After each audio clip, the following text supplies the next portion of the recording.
It's the end of match day 4 of the Pro A League at UPRO Dubai, and it was a really exciting day of cricket.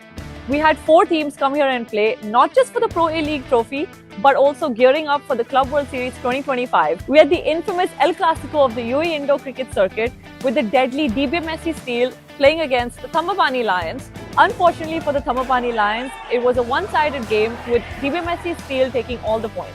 For all our international viewers, you must have seen SFS Hawkeyes in Club World Series 2024 in Colombo, but today we saw them play against each other and it was a completely intense match for all the players and all the fans sitting outside. The Hawkeyes did not put up a very high score, but in the second innings, they completely dominated in their fielding and took away the game in the last 4 overs. Stay tuned to our social media for all our updates and watch our live stream to catch the last day of the league matches.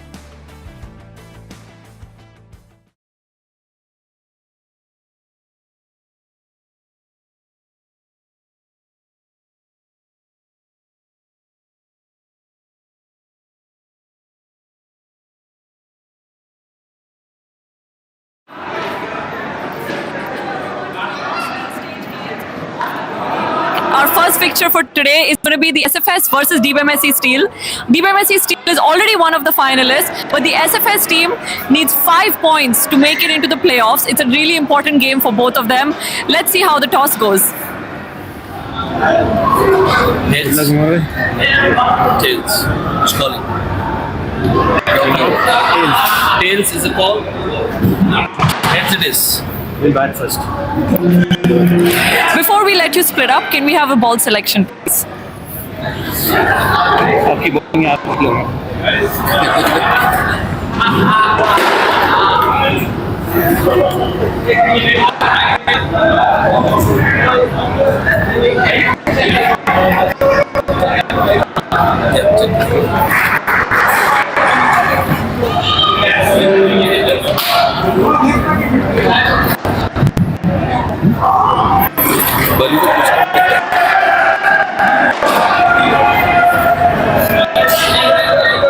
Saqib, since we showed our viewers your ball selection process, can you tell them what is the importance of this entire process? I think the seam has to be good. Some of the balls, they are oval shaped, some are round. So for ball to swing, basically you need to hard seam. That's it. Yeah. Okay, and you are already in the finals. Your final is going to be on the 9th. What is the importance of this game? Is it a practice or is it just for your rotations?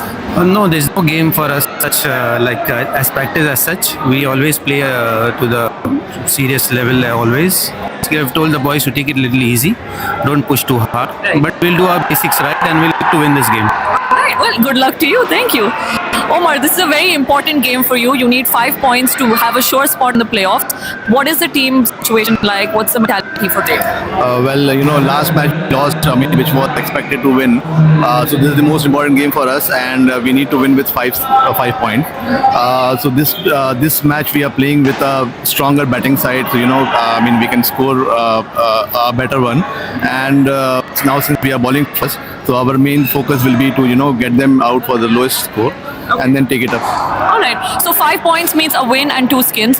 What players are you aiming to keep at a low score to guarantee the skin points? See, it all depends. I cannot tell you right now, what batting pairs, but we'll see how it goes skin by skin. Okay. So they are a good team. They have all equally good pairs. Mm-hmm. So, we have to bowl very disciplined in this match. Correct. All right. Well, good luck to you. Stay tuned to our live stream as we head on back upstairs and let the teams warm up.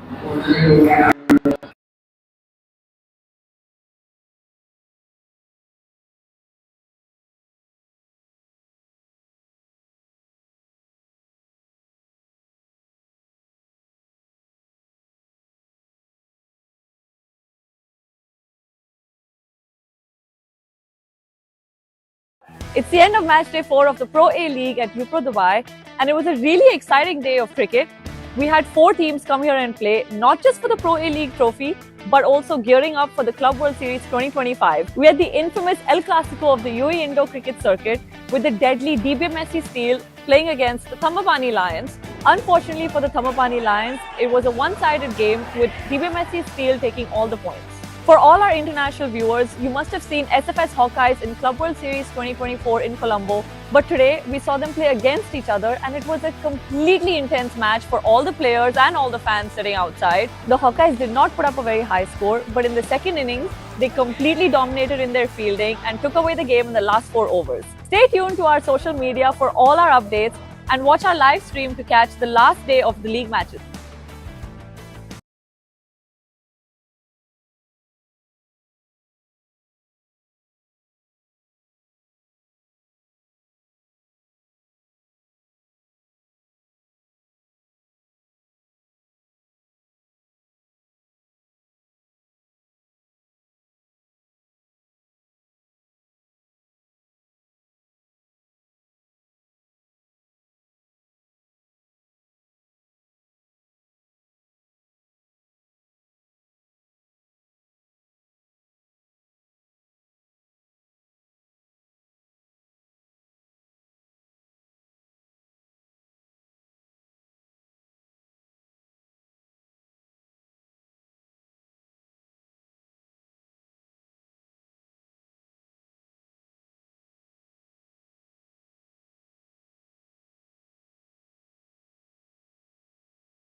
See who it is that will join them for the big final on the 9th of July. I'm being joined today by my co-commentator Qasim. Qasim, welcome to the feed. Thank you, Manish. Good evening, everyone. So an important encounter for SFS, led by Omar Khan, very experienced, and he spoke about taking it skin by skin, so they're not taking the pressure of the big game for them. They have a very good chance of upsetting DBMSC here and taking on Thambapanni in the qualifiers. Thambapanni is still not confirmed, right? So at the moment, like I said, Hawkeyes, Thambapanni, SFS, they all three are fighting for the remaining 2 spots, so it can go either ways.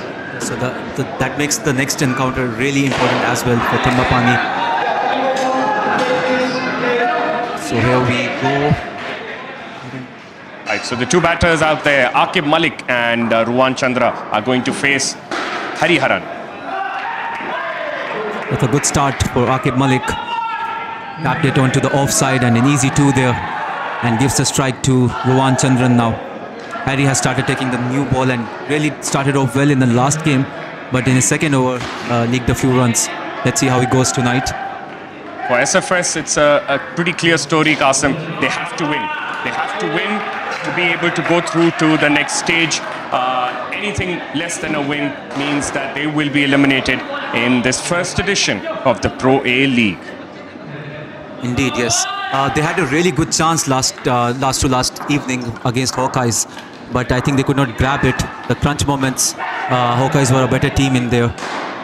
They have done a couple of changes. Ruksar and Asif are out. I think they have been replaced by Akshay and Renu.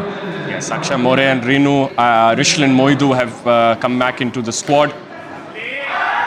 I think that does make their batting a bit stronger than it does, and I think that is what perhaps may have been the difference in the last game between Hawkeyes and SFS.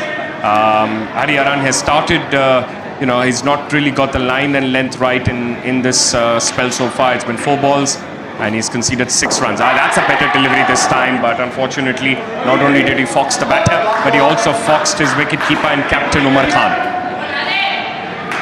The last ball there was bowled at 93 kilometers an hour. The energy level so far looks good from SFS. They're in for this battle, and DBMSC will still need to play good cricket basics right, as today's captain Saqib Nazir said. So all eyes on SFS, but DBMSC will be doing their basics right, and they'll still be wanting the win. Absolutely. SFS need to be motivated here because they know what is at stake here. A win propels them into second place pretty much tonight before the last game that we played before by Thambapanni and Red Knights. On the other hand, for DBMSC Steel, they will always hold a very precious record on UPRO soil.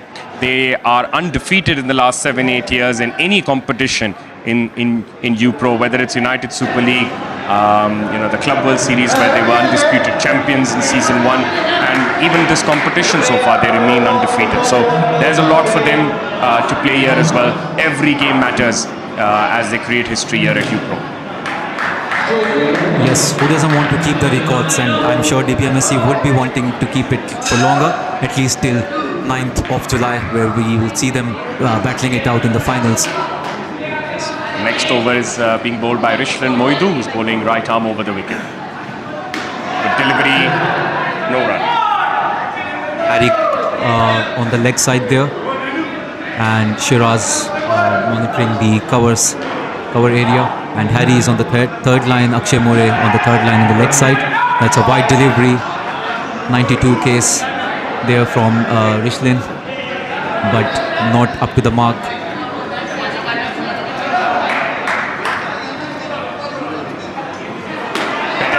This time. Good dot ball. Rishlin needs to follow this up with a better delivery. He wants to make sure that he builds some pressure on Rohan. If he can get another dot ball, that will mean there's a third ball opportunity here. And yes, he does just that. He bowls a dot ball there. Good bowling by Rishlin. That last delivery was bowled at 87 Ks, and it's set up well now for a third ball. He's only conceded 4 runs so far. So interesting ball coming up, Qasim. Yes, it seems like they are going with the plan of targeting the legs of Rohan here. Here comes the third ball, but a bad ball there. But really close there. Had he hit, I think Rohan was struggling there, but Barry misses as well. There is the replay. Let's see if there was close call or not. Yes, it was a very close call, I think. Yes, for sure he was gone there.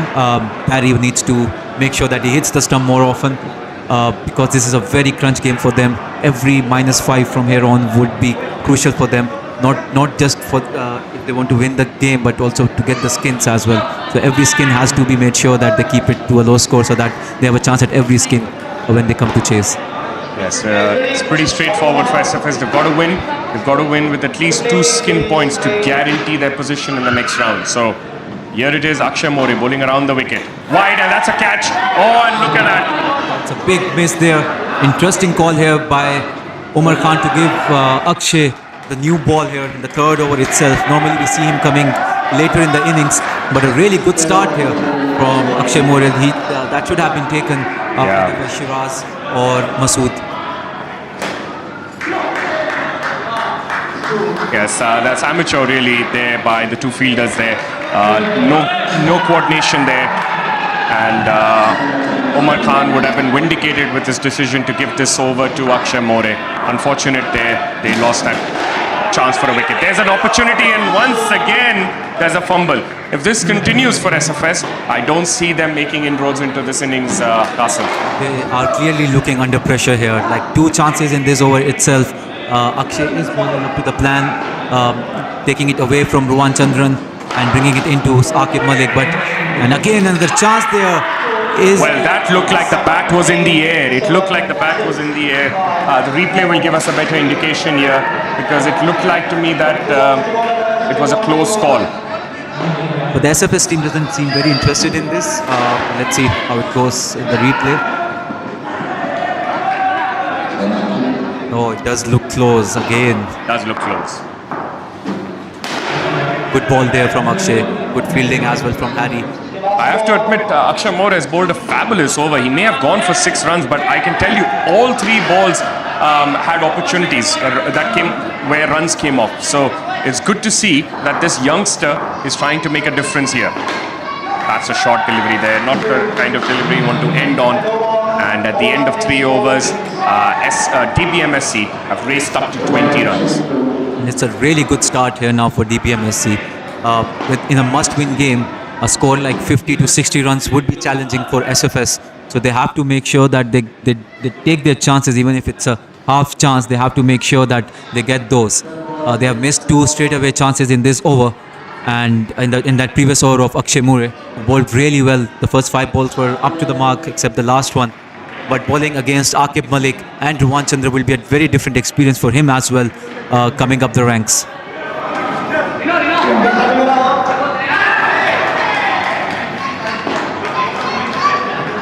Right, so this last over is going to be bowled by Shajaz Bakar.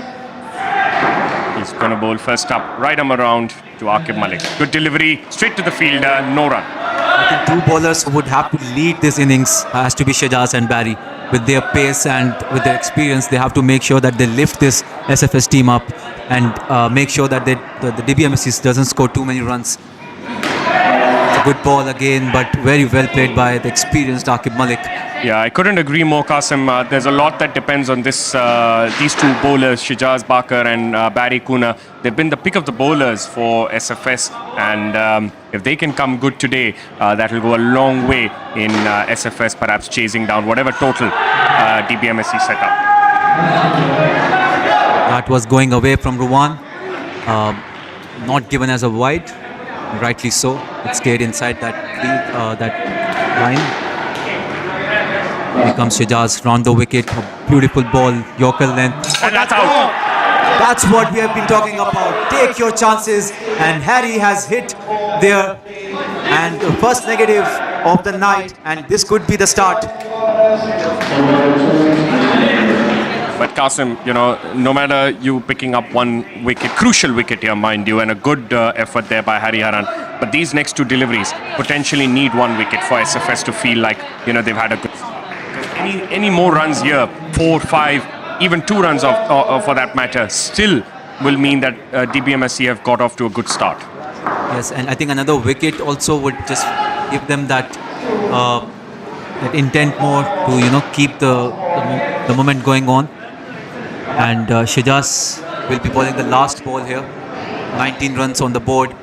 Ruwan Chandran to face that last ball of the night for him. Here he comes. Good ball, very well played. Another chance. Oh, I think had he taken that clearly, could have been really close again. But as you were saying, Manish, they have scored that 4 important runs. I would say anything over 20 SFS would be kicking themselves, because they had chances. They could have easily kept them below 15 in this pair. And that would have given them more. I absolutely agree with you. The game is now set up the way DBMSC always like it. They want their first pair to go out there and put runs on the board. Whether that's 20, whether that's 30, that is what's required. That's what this team always looks to do. And it's rare that they come out anything less than 20. So once again, DBMSC doing all the things right, setting up the game well now. And this next pair of Jay Joshi and Seturaj Karate are now going to be tasked with getting all important runs for the rest of this inning. So DBMSC also trying a few different things here. Normally we see Jay Joshi batting with Dilli Sara, but there's a change of pair now. Setu also getting a chance, but here comes the express pace of Barry. 108 straight away, no warm-ups. That's a really good start also, swinging away from Jay Joshi, who's a really good batter.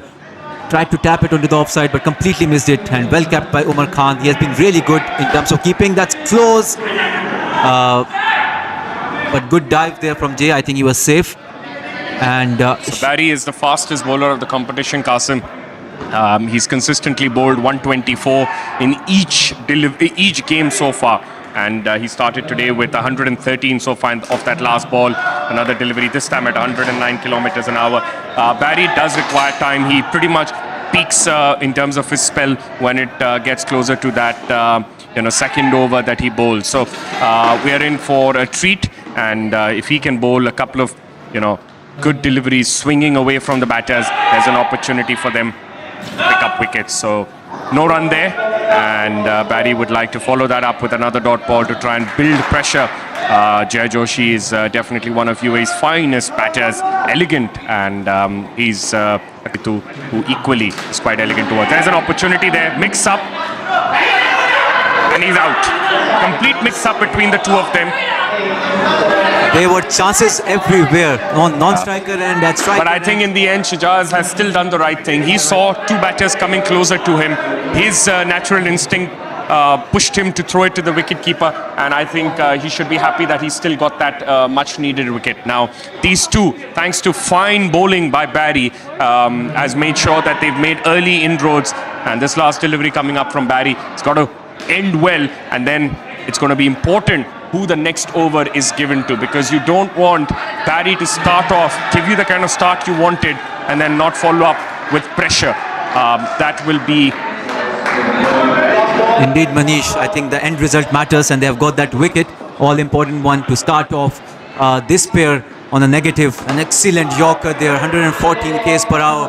I think SFS is one team that believes in pace. They have, I think, three fastest bowlers in them, with Shajaz and Barry and even Masood bowling at some good pace throughout this tournament. In fact, you'll be surprised, Qasim. They are the fastest squad of the competition. Last game, with Asif and Rukhsar as well in the squad, there are 6 bowlers who all bowled above 100 kilometers an hour consistently. So, no doubt that they are capable, and 40% of the deliveries that SFS bowl, it's a very, very interesting stat from our statsman, but that nearly 40% of the deliveries SFS bowl turn out to be dot balls. And I think they missed out on few chances as well. The score could have been really bad for DBMSC had they taken those chances. Again, in this crucial game, they have to take it. They have to make sure that even those 50% chances are converted, to make sure that every skin stays low and they have a chance at every skin going into the chase. That delivery was drifting away. It did look like it was close to being called a wide, but the umpire Safran Tajurdeen not giving that. And there's an opportunity once again. This time though, Jay Joshi does the right thing, sends his partner back in time. No damage done to DBMSC. I think the change of pair, you can see that there is some sort of miscommunication between the two so far. Even though that was a good call there by Jay Joshi. That's a wicket. If he had hit, he was out. Yes, that was really good effort from Shiraz. Had he hit, he was a goner there. But Jay Joshi driving and going for that run. It's a risky one, but I think DBMSC can take those risks. They have nothing to lose, except that they would want to keep. Again, miscommunication, and again the misfield there by Renu Rishlin. Not up to the mark there. The fielding has been below standard, I would say, so far this night for SFS, but they still have a lot of overs to make up for that. Here comes Shiraz. Good keeping again from Omar Bhai. He has been really good. What do you think about the keeping so far of Omar? Yeah, I mean, for a team that is loaded with 6 fast bowlers in some games, for him to be consistently, receiving these deliveries with ease is full credits to him. The kind of confidence with which Umar Khan conducts himself in any game is quite commendable, and he's been a revelation. Behind it, I still remember a couple of deliveries that Barry Cooner bowls above 120 kilometers mark. He's been able to comfortably receive them. So it's good to see that he's leading from the front whenever given the opportunity. But he knows there's a big task at hand tonight, and that is beating the mighty DBMSC steel. So it's going to be Akshay More to bowl around the wicket. Good delivery. That's a really good ball. Good start again by Akshay More. He has been good. Out of the 7 balls so far, he has bowled 6 have been really, really good. Seturaj looks a bit off colours, and that's a good tap there. Third ball, you're not supposed to bowl such a way on the third ball. Easy tap there. He's not expressed in pace as well, so the lengths and the lines really matter a lot. Akshay More's natural delivery is shaping away from the batter, and the last one that you saw there, he bowled at 95 kilometers a mark, slightly quicker, and he was trying to bring that in, hold its shape, and that is why it was a wide. Good delivery. Once again, a good call there by Jay Joshi. Said no straight away, knew that it's going straight into Rishlin's hand. Yes, it's very rare for Jay Joshi to get bogged down in any situation, and here you can see that he's playing it calm, he's playing it comfortable, and he knows that no matter what the situation, he is fully capable of coming out of it with flying colours.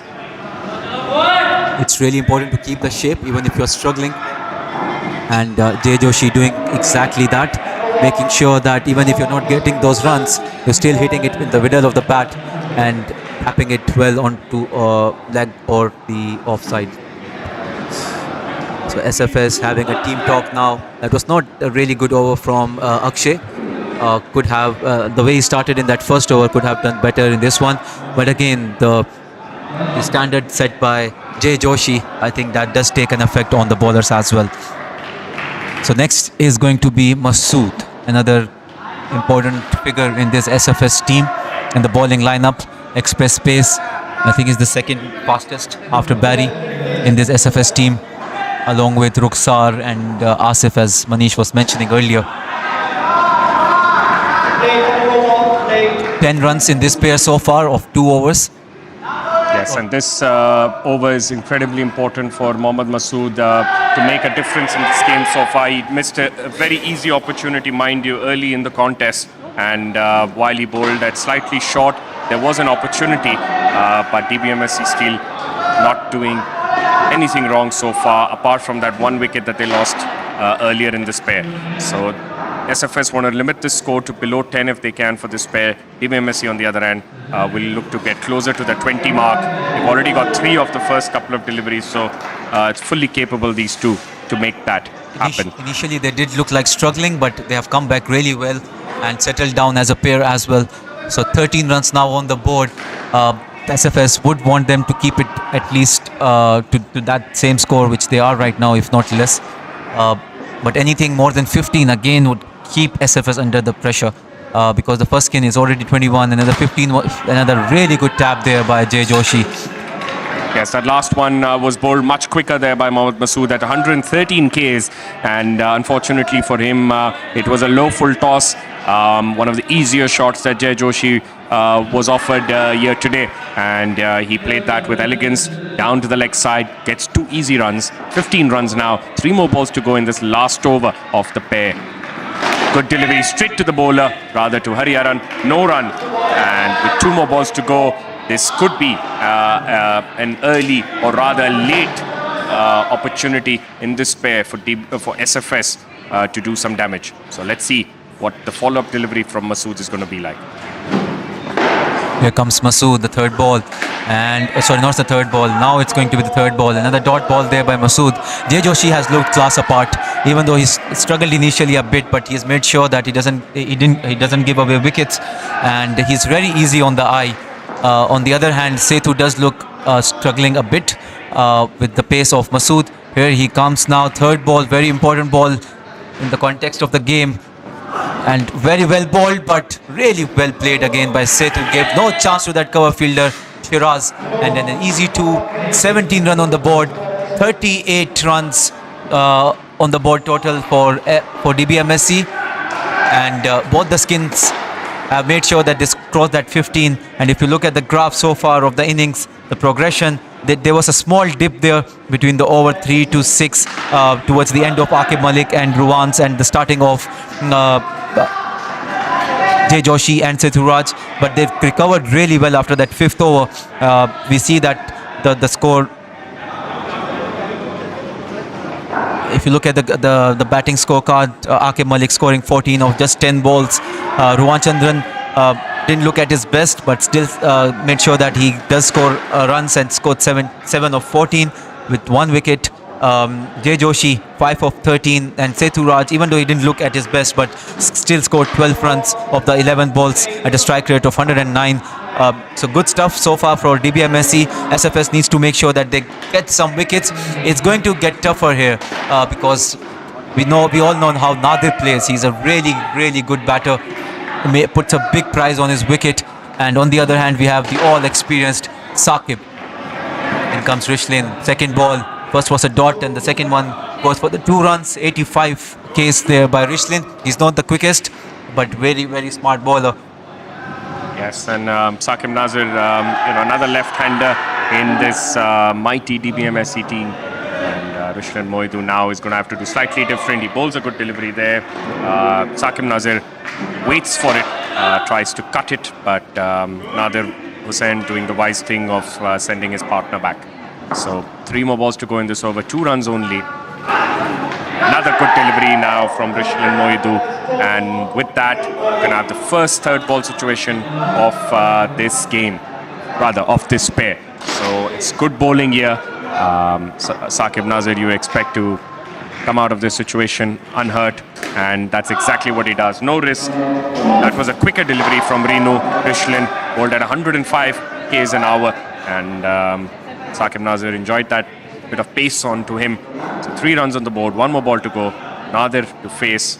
Good delivery. Just look at the ease with which Nadir is comfortably batting here, and good to see. He's slightly short in stature, Qasim, but that doesn't take away the class with which he bats. He plays the ball late as much as he can, and he uses that short height of his much to his advantage. I think it's all about the calmness. Like if you see the difference between the 2 batters, Saqib was trying to go earlier at the shot, but Nadir is just waiting and making sure that he just let the ball come onto his bat. But really good start to this pair as well. And SFS, if they don't catch this pair, I think it's going to get tougher now for them, because already 43 runs on the board. Anything over 60 would be a very challenging score, leave alone the skins. And that yes, so it's Hariharan now who's been brought into the attack to make the much needed damage to this pair, and he did induce an edge, but a bit too short there for Mohammad Masood to catch on to, and it's a good dot ball. Let's see what Hariharan does, but look at that. Look at the ease with which Nadir Hussain is batting here today. He looks in amazing form right throughout this competition. So no matter what you throw at him, he's always ready with plan B, Nadir. And now with Saqib Nazir set to face Hariharan, we're going to watch if Hari is going to have any change in tactics here, or is he going to bowl right arm over? He's going to continue right arm over, trying to angle the ball in, but cramps Saqib Nazir. Bowls a good dot ball. Again, you can see none of these 2 batters, Qasim, are under any kind of pressure. They know no matter how many dot balls they end up having to face, it will not deter them from getting some runs. But just as we speak, unfortunately there, Nadir did not react in time. It was on him to send Saqib back into his crease, but Saqib expected Nadir to make the run. Lack of communication there, and Hariharan has picked up a very, very important wicket. This is the first wicket taken after the 6th over of, after 6 overs. So much needed, albeit late, but if SFS can pick up a couple more here, that will set the game up wonderfully for them. As we were speaking earlier, Manish, that the batting lineup of SFS does look stronger than before. So anything, I think, around 60 to 65 runs, they would fancy their chances. I think that's what they are wanting. And the way they have started fielding now, Shiraz is pumping them up with his excellence on the field. And this could be the pair where they can... Saqib Bhai does look a bit off color so far. But on the other hand, the calm of Nadir is making sure that they do end up on a good score. That's a good shot. As I was speaking, that's a brilliantly hit 5 runs there by Saqib Nazir, and that's what the experience is. Even if you're struggling, you make sure that you have answers to every question thrown here by Harry. Absolutely, that was not the kind of delivery you expect to bowl in the last ball of that over. Having picked up the wicket, having put Saqib under pressure, for you to just give away that kind of a boundary there, you really can't complain then if this game is drifting away from you. That's the first boundary of the innings as well, hit by the all-experienced Saqib Nazir. I think even last game I was watching that DBMSC didn't score any boundary until the last skin or something. Yes, that's always been their template. They try to look to set up the game in a way where they've dented the opposition's morale, and then come that last pair of Kumara and KK, who more often than not will attack and dent any last few hopes that any team would have, which pretty much secures them victory even before the second innings starts. So here's Barry, and there's an opportunity. Catch, and he's out here this time. That's gone. Saqib, I think, was So Running too there's going to be a review there, but I felt that he was out. A good throw there. Yep, he's just about short of his ground. It looks really close and it's given as out. Saqib asking for another angle there. It looks really close. So that definitely, to my naked eye as well, looked out. Once again, SFS have made a dent in DBMSC's progress. But as has been the case the previous two times, DBMSC has come back roaring into the game. So what is the script going to be here for SFS? Are they going to make a further dent? This time there's a mix-up, but Saqib not willing to take any more risks in the game, and he sends Nadir back. It's a very important over in this innings. Barry Cooner, with his pace, needs to make sure that he gets that line and length correct. And that's a beautiful ball, but I think given that Nadir is shorter in height, it was easily played. It was easy for him to get his bat down on time and flick it onto the leg side and get an easy 2 there. Saqib now facing... good delivery there. Well kept again by Omar behind the stumps.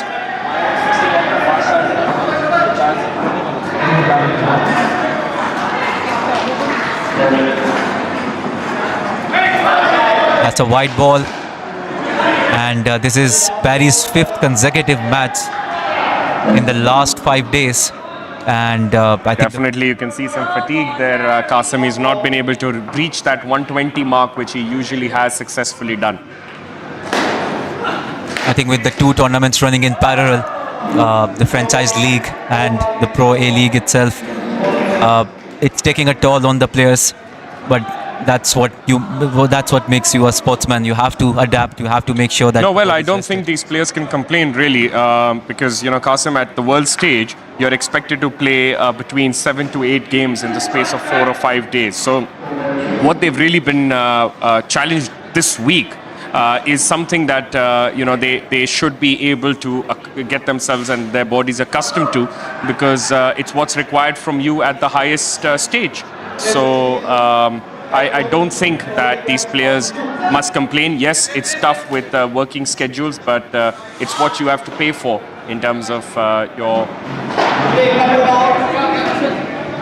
I think they need to have more of such weeks, at least once every 2 months, so that their body gets adapted to these kind of hectic schedules going into the bigger tournaments.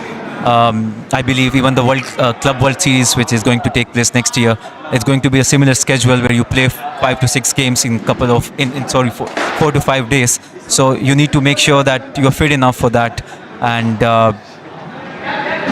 I think most of the players have been taking it well. The fatigue does come in, but you have to just go through it. And that's a beautiful hit by Saqib Nazir. It's a 7, or yes, it's a 7, the first 7 of the innings. And Saqib, by milking that spin from Umar.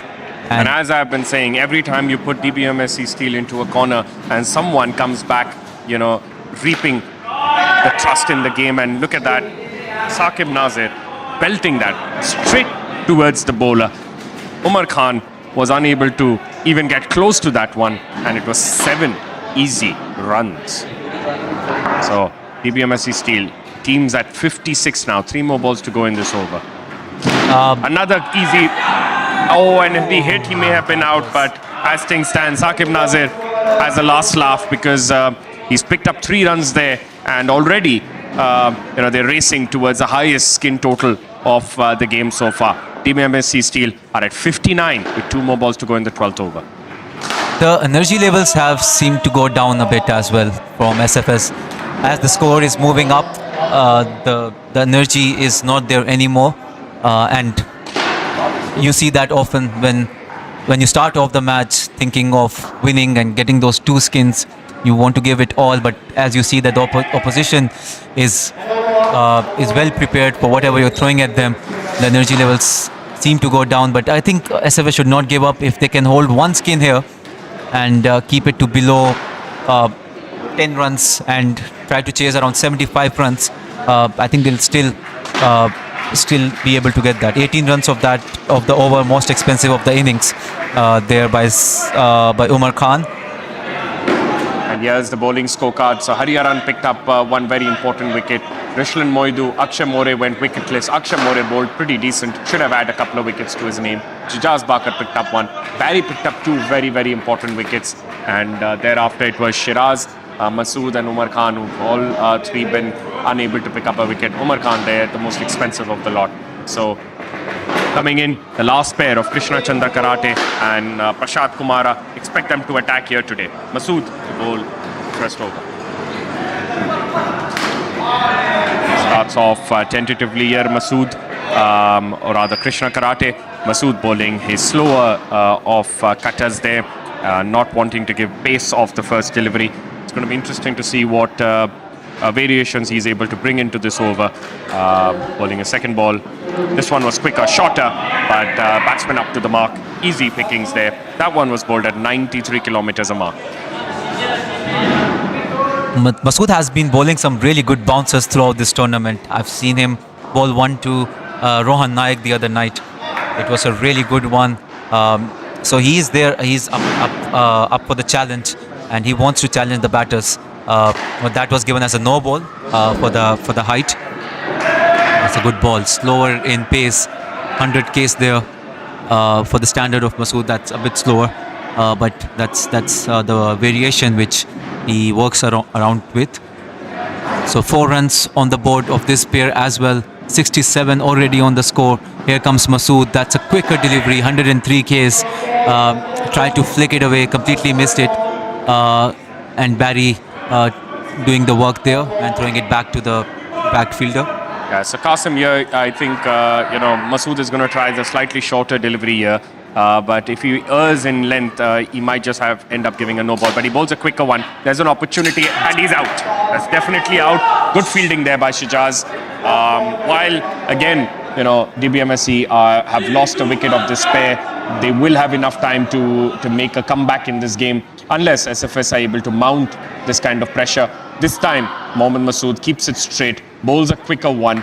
Kumara tries to hit it straight. Unfortunately for him, it went straight to Shijaz, and Shijaz had enough time to make that run out. Last ball coming up, Krishna Karate. To face -1 is the pair's score so far. A good dot ball here. Good delivery to end, and sets up a wonderful second over now. I think it's going to be Shijaz Bakar now, Qasim, to keep that pressure. A very interesting fact coming in here. Every time SFS have taken a wicket this innings, they take another the very next over. So let's see if Shijaz can get a wicket. I think the difference between getting that run out in the last over, Shijaz was very calm and let the ball come to him. We have seen that the fielders of SFS have tried to take the ball before it has reached them and missed out on a lot of situations. Here comes Shiraz now, and that's a third ball. So maybe we're expecting another wicket here. Let's see if Shiraz can get one more, and if they can just bring them below 60, they are in with a chance here. And that's a wide ball. That's poor by Shiraz, creating that third ball and not taking the chance here and giving away easy 2 there to the DBMSC Steel, who are recovering once again after that wicket. Good delivery now, and good fielding there as well, making sure that they don't give away that easy run. So SFS do seem determined in this pair to make some inroads, and a couple of dot balls have been bowled, but unfortunately. That's good fielding by Barry, using his height there, but Krishna Karate was too quick and made his crease easily. 66 runs now on the board, 3 runs for this pair. And Manish, where do you think that SFS would be comfortable with in terms of chase? Well, I think SFS would need to chase somewhere in the range of 60-65. Anything above this really will make it very difficult against a potent DBMSC Steel bowling lineup. If that was hit, that would have been mightily close. But no, Qasim, just coming back to your question, I think if the score stays around this 65 to 70 mark, SFS will fancy themselves with the changes that they've made, bringing in 2 extra batters into this team. So anything above that will be a really, really tough fight. Remember, DBMSC possess a potent bowling lineup. They will be led by Akib Malik, Prashad Kumara, Krishna Karate, Jay Joshi, and Saqib Nazir, Jay Joshi, Nadir. So that's no easy bowling lineup to score so many runs against. So it's not impossible. You can't rule that out with SFS motivated to pick up this win. But if they can hold on to this score somewhere around this region, that should be close. It's going down the leg, but also DBMSC is missing out their quick Dilisara as well. So that could make a difference as well. And SFS have got really good starts. I have seen that Harry Haran has given them really good starts over the last few games. But it's just that middle over batting that's not been up to the mark. And even when you see against Hawkeyes, they were almost there towards the target. But the last pair again could not close it off. So every pair has to step up in this match. Otherwise, DBMSC are too strong of a team to let this go away. You expect in the remaining 10 balls for these two to attack. Oh, and just as we did, Prashad Kumara tries to go for the lofted one straight to Harry. But now coming back to my original point, Qasim, expect these two to attack. In my opinion, they will not let go of opportunities to hit some big ones. So with still 9 more balls to go in this over, or rather this game, expect a couple of big shots there. Again, you could see Prashad Kumara trying to go for it, and with that one more over of Umar Khan to go, they will try and go past that 70-75 mark in their opinion. It's clear from his intent now that he's going for the kill, and that is played beautifully onto that third net and hits the boundary. So 4 more runs added, and that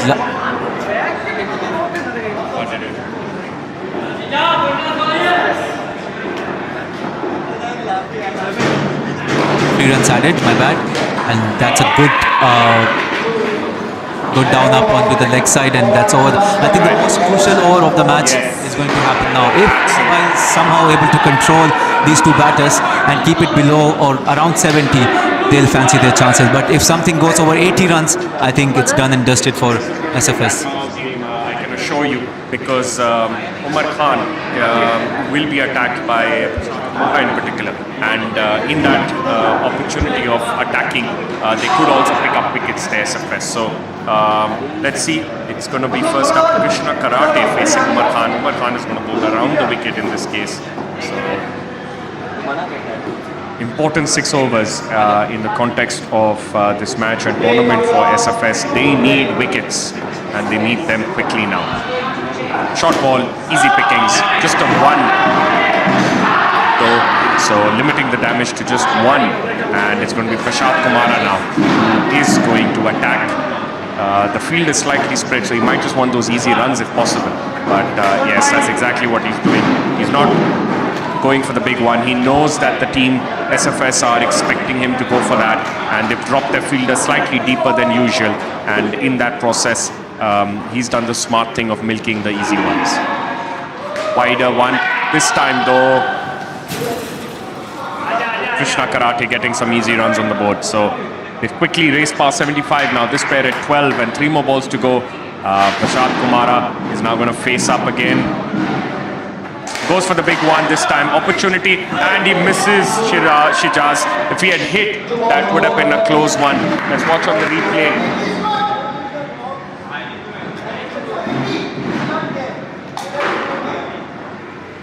Yes, he was certainly out if he got that. Full toss, catch, and he's gone. So just before that delivery, the message from the captain Akib Malik from outside was 80 is good. But Krishna Karate, in the effort of trying to go for a big one, has just given away a straight dolly catch to Umar Khan. Slightly short once again, an opportunity, and he hits, and he's going to be close. It's not given, but it's the last ball of the over, so expect a review.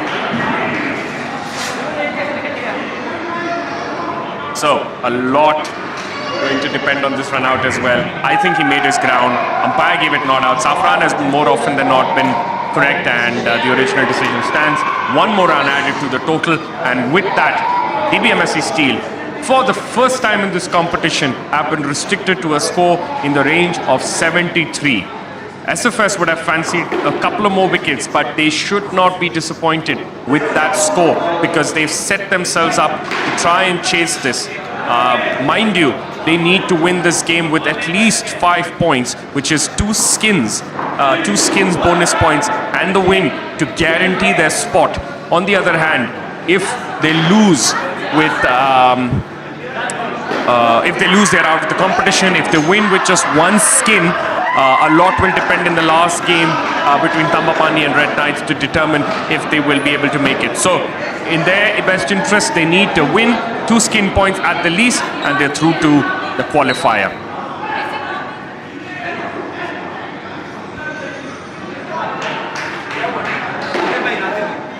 So, we are going to now go live onto the court where Shreya is going to interview a DBMSC Steel player.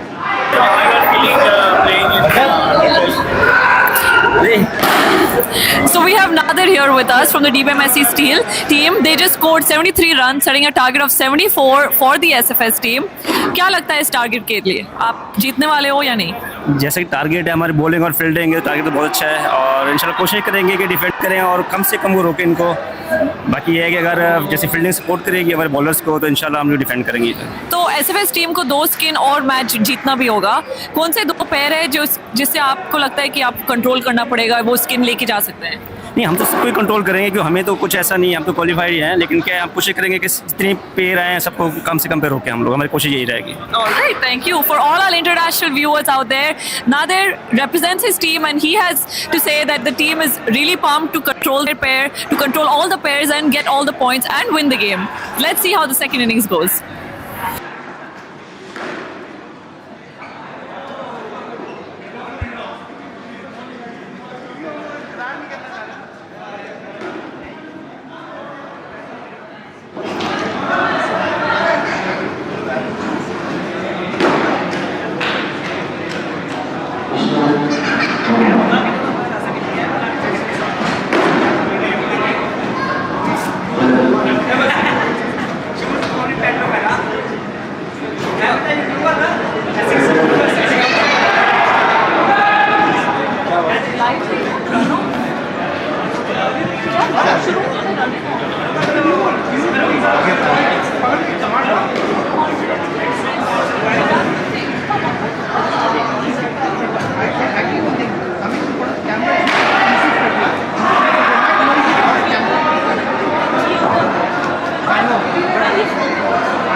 Especially when you were there.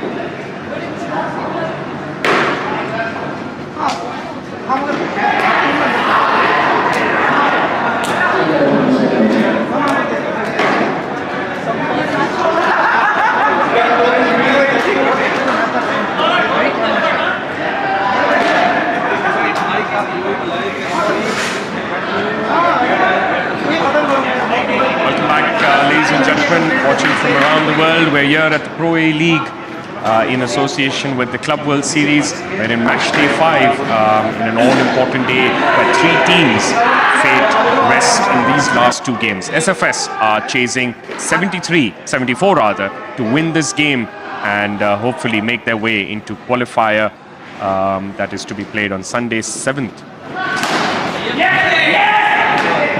First over is being bowled by Prashant Kumara and he's facing up to Hariharan and Rishlin Moidu.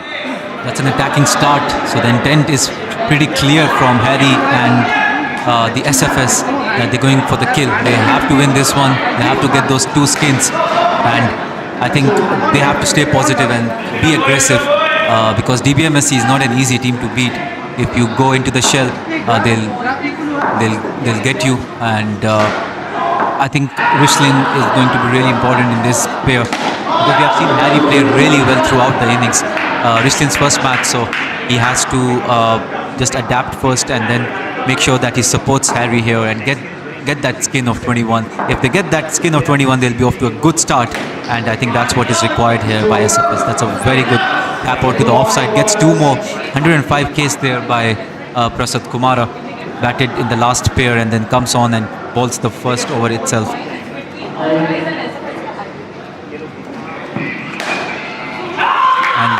Rishlin has been batting pretty well in the last in the franchise league which he's playing. He has been the man of the match in the last 2 matches for his team. So that's good sign here for him and for SFS.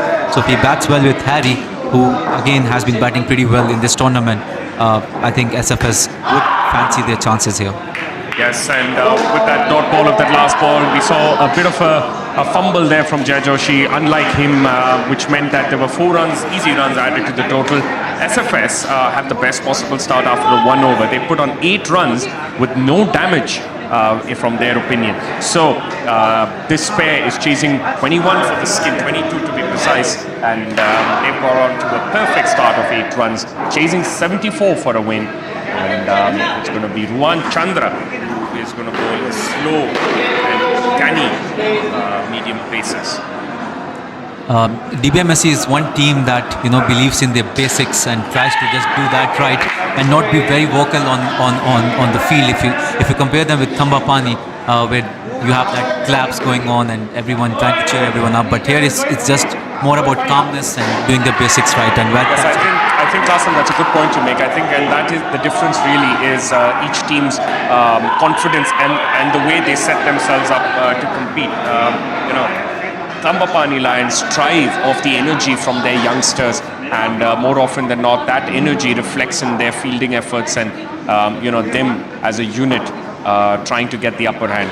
DBMSC, on the other hand, want to be seen as a more measured team who trust their instincts, who trust their skills to be able to come into any game in any situation and win from there. So as you can see, Ruwan Chandra, having been hit off 3 of the first ball, has bowled 2 dot balls, and there's a 3rd ball coming up. Rishlin was foxed there, but much to his delight, he was able to rotate the strike, get a run on the board, and SFS has raced up to 12 with 2 more balls to go in the 2nd over. Hariharan to face. Well, that was really smart from Rishlin. If you see, he came down the track, but he didn't go for the shot. He just wanted to get something onto that ball and make sure that he gets that run. Sometimes we see that on the 3rd ball, the batters try to go against the bowler and try to hit it out of that 3rd ball, but that was smart from Rishlin. Made sure that they don't give away a wicket on that 3rd ball, and 14 runs on the board. It's a very good start, a start that SFS would take any day, and playing smartly against Ruwan as well. So that was the score on to 17 now after the end of the 2nd over. Yes, it's been 2 interesting overs really. The first over was pace from Prashad Kumara. It looked like these 2 enjoyed that pace. They brought in Ruwan Chandra, who bowls, I'm not sure if he's a spinner, if he's a slow medium bowler, but he bowled that over pretty much in the 69 to 71 Ks an hour mark. And, SFS enjoyed that as well, having scored, 9 runs of that over. So now it's Aqib Malik who's coming back with some pace. He's going to want to make some dent now, because 17 of 2 overs, SFS have got off to a perfect start. The required rate was around 4 when they started this innings, and SFS is scoring at 8.5. That's a really good start from them. They look like they really want to chase this one down and put the end for the Hawkeyes. That is one team that is eyeing a lot on this match, because they want to make sure that they qualify for that qualified all-important one to be played on Sunday. And Aqib Malik, the captain, really good shot there and good run there. So Rishlin is looking good, Harry's looking good, and things are looking good here for SFS. Yes, indeed. Mind you, all 3 teams can also be eliminated. So even if SFS win today, there's no assurance that Hawkeyes are eliminated as well. They still have a chance if Thambapanni Lions unlikely lose with all skins against Red Knights. So mathematically, all 3 teams are in it. And as things stand, the first hurdle is SFS. If they win, then they make the group a lot more interesting. But if they lose today, then it's curtains, and your top 3 teams are more or less confirmed for the qualifier. So as we speak, Aqib Malik bowled the last one at 88 kilometers a mark, and Hariharan was, comfortably able to get 2. He's pumped, and the skin is tied with a few more deliveries to go. 105 Ks was the last delivery from RK, picking up some pace there. So Hari is one of the players who strives on energy, on the fact that his aggressive nature sometimes brings the best out of him, rather more often than not brings the best out of him. So 8 more balls to go in this important match. Good batting there, comfortable by Rishlin Moidu. Clearly, it looks like this pair enjoys space onto them. So I won't be surprised if Jay Joshi or Saqib Nazir will bowl. If I'm reading this right, it looks like Saqib is preparing himself to bowl the next over. So I think he is fully capable of foxing these two. Good last ball there. Dropped his pace, that time at 87 kilometers an hour, and that means at the end of 3 overs, this pair is at 23. So I think SFS couldn't have asked for a better start here by the experienced pair of Harry and Rishlin. But given the form of Red Knights, I think Thambapanni would fancy their chances and would try to get a big win against them. So last over now is going to be bowled by Saqib Nazir. I'm telling you, Qasim, he knows what he's doing here, Saqib. He is going to entice these two to go for a big one. Either step out or go for the big one, and in the process, expect DBMSC Steel to pick up a wicket. He knows that's what he needs to do in this circumstance, because SFS have already scored 2 runs more than was required for this skin. So only wickets is what is required now for DBMS. Yes, he's a very smart operator. There you as go. you mentioned clearly. And with the second, third ball, the last ball of the previous over, and the first ball of this over, you can see Saqib knew what he's doing, and don't be surprised that he gets a wicket here. It's either a stumping coming or a rash shot from Rishlin. Oh, That was really close. so much to my delight, he stayed back. He didn't go for the big one, but a leading edge that Ruwan Chandra was unable to judge. And with that, SFS are not hurt, and they've raced up to 25 with 4 balls to go. Also, DBMSC were trying to target the legs of Rishlin, and they were not having that conventional field on the offside. And had they had Nadir little up on the field, it could have been an easy catch there. But nevertheless, really good start here by Saqib Nazir. Really good bowling. Wicketless so far in the 3 balls, but has bowled really well so far. And again, this could be And gone. that's out. And there you go. Nadir is quick. Took that ball in his hand easily and threw down the stumps. And look at that. And as we speak, they've lost a wicket. But I must admit, if there was a ball to lose a wicket off for SFS in this entire innings, it was of that one. Because, mind you, they still have 2 more balls to get at least 2 runs. They get 2 runs off the 2 balls, they are assured a skin point.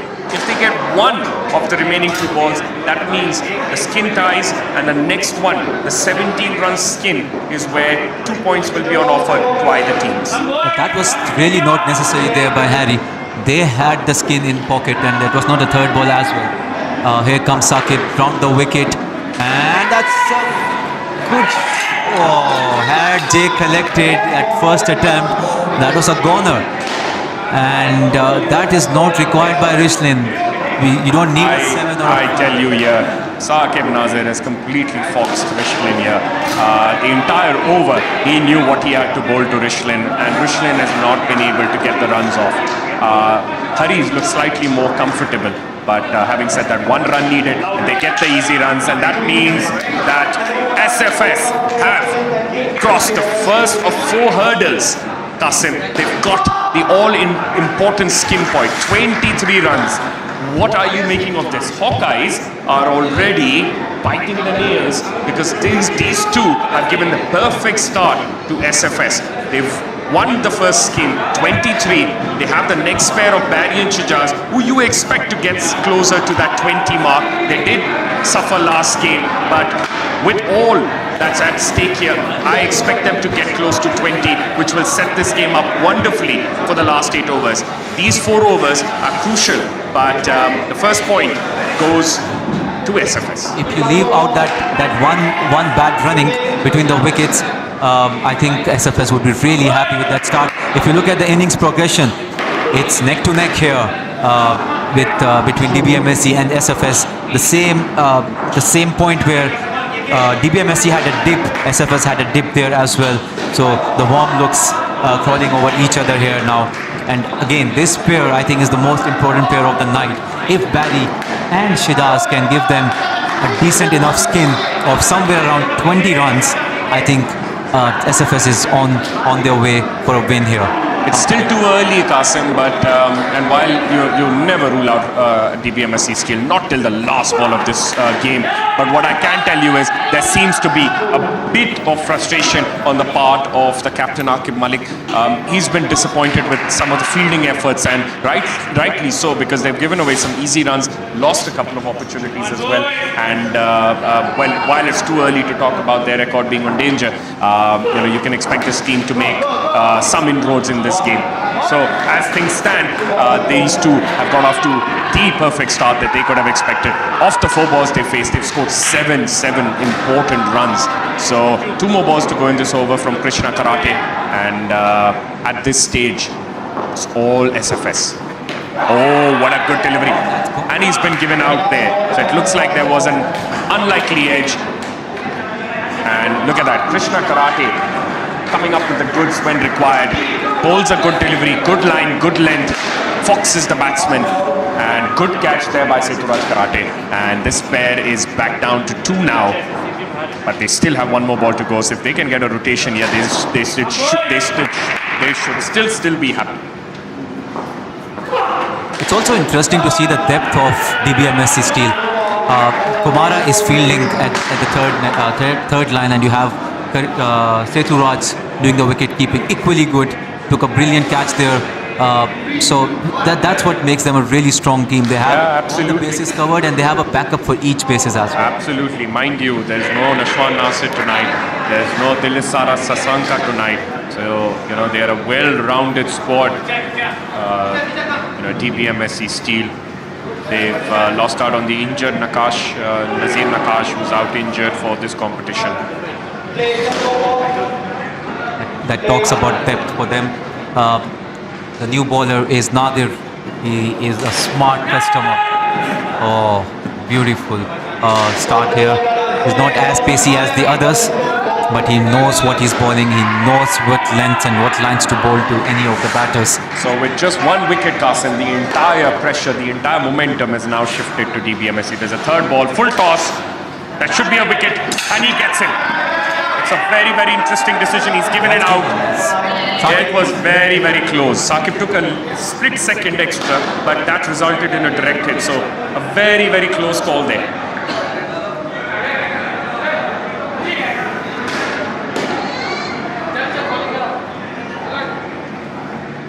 Just about makes his ground according to our replay. So Safran might just have to overturn only the 3rd decision in this entire competition. Oh, that decision stays and it is out. What a decision.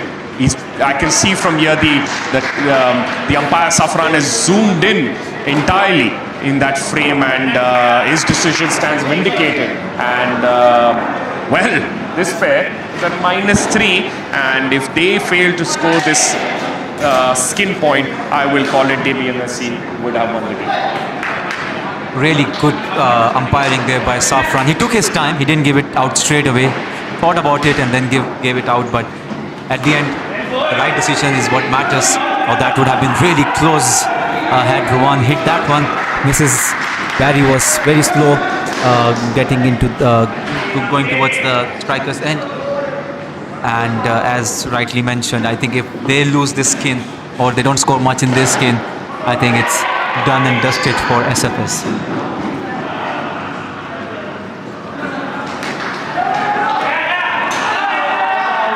Oh, this is not good from Barry. This is poor cricket.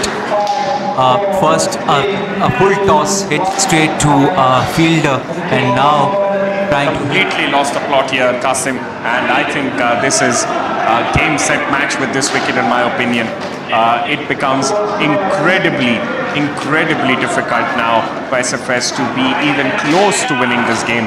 This pair still has 14 deliveries, and unless they are able to put on, the best potential performance of their life here tonight, I don't see the skin being anywhere close to 17. And this game pretty much looks now out of SFS's reach, considering the way DBMSC have bowled now.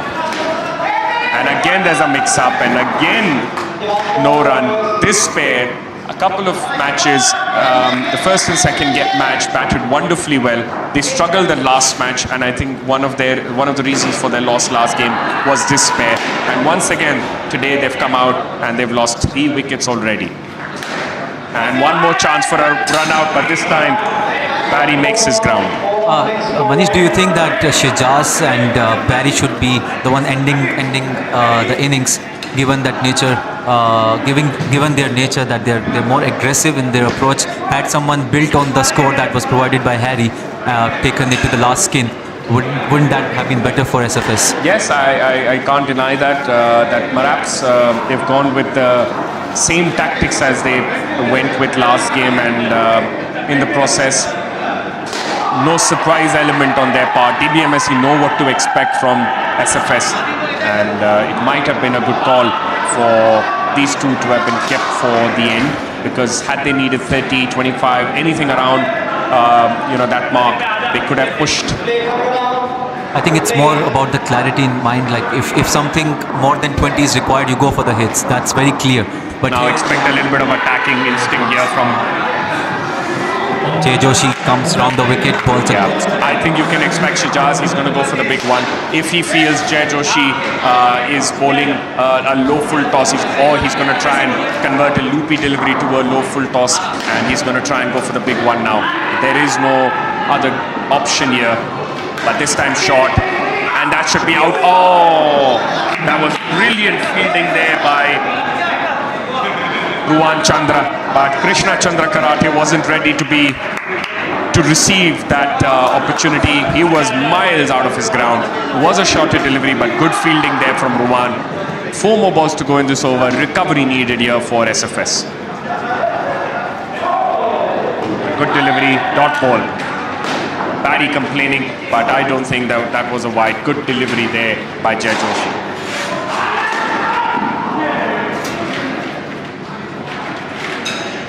Shorter delivery slightly this time. Easy pickings. 2 more runs added to the total. He only gave a single there. Okay, so it's just 1 run off that. 2 more balls to go. First job is to get to 0 in this over, and then try and take this game late into the next over. Last 2 balls to go in this over. -2 is the score for the skin, and That's a wide that time. Fair call.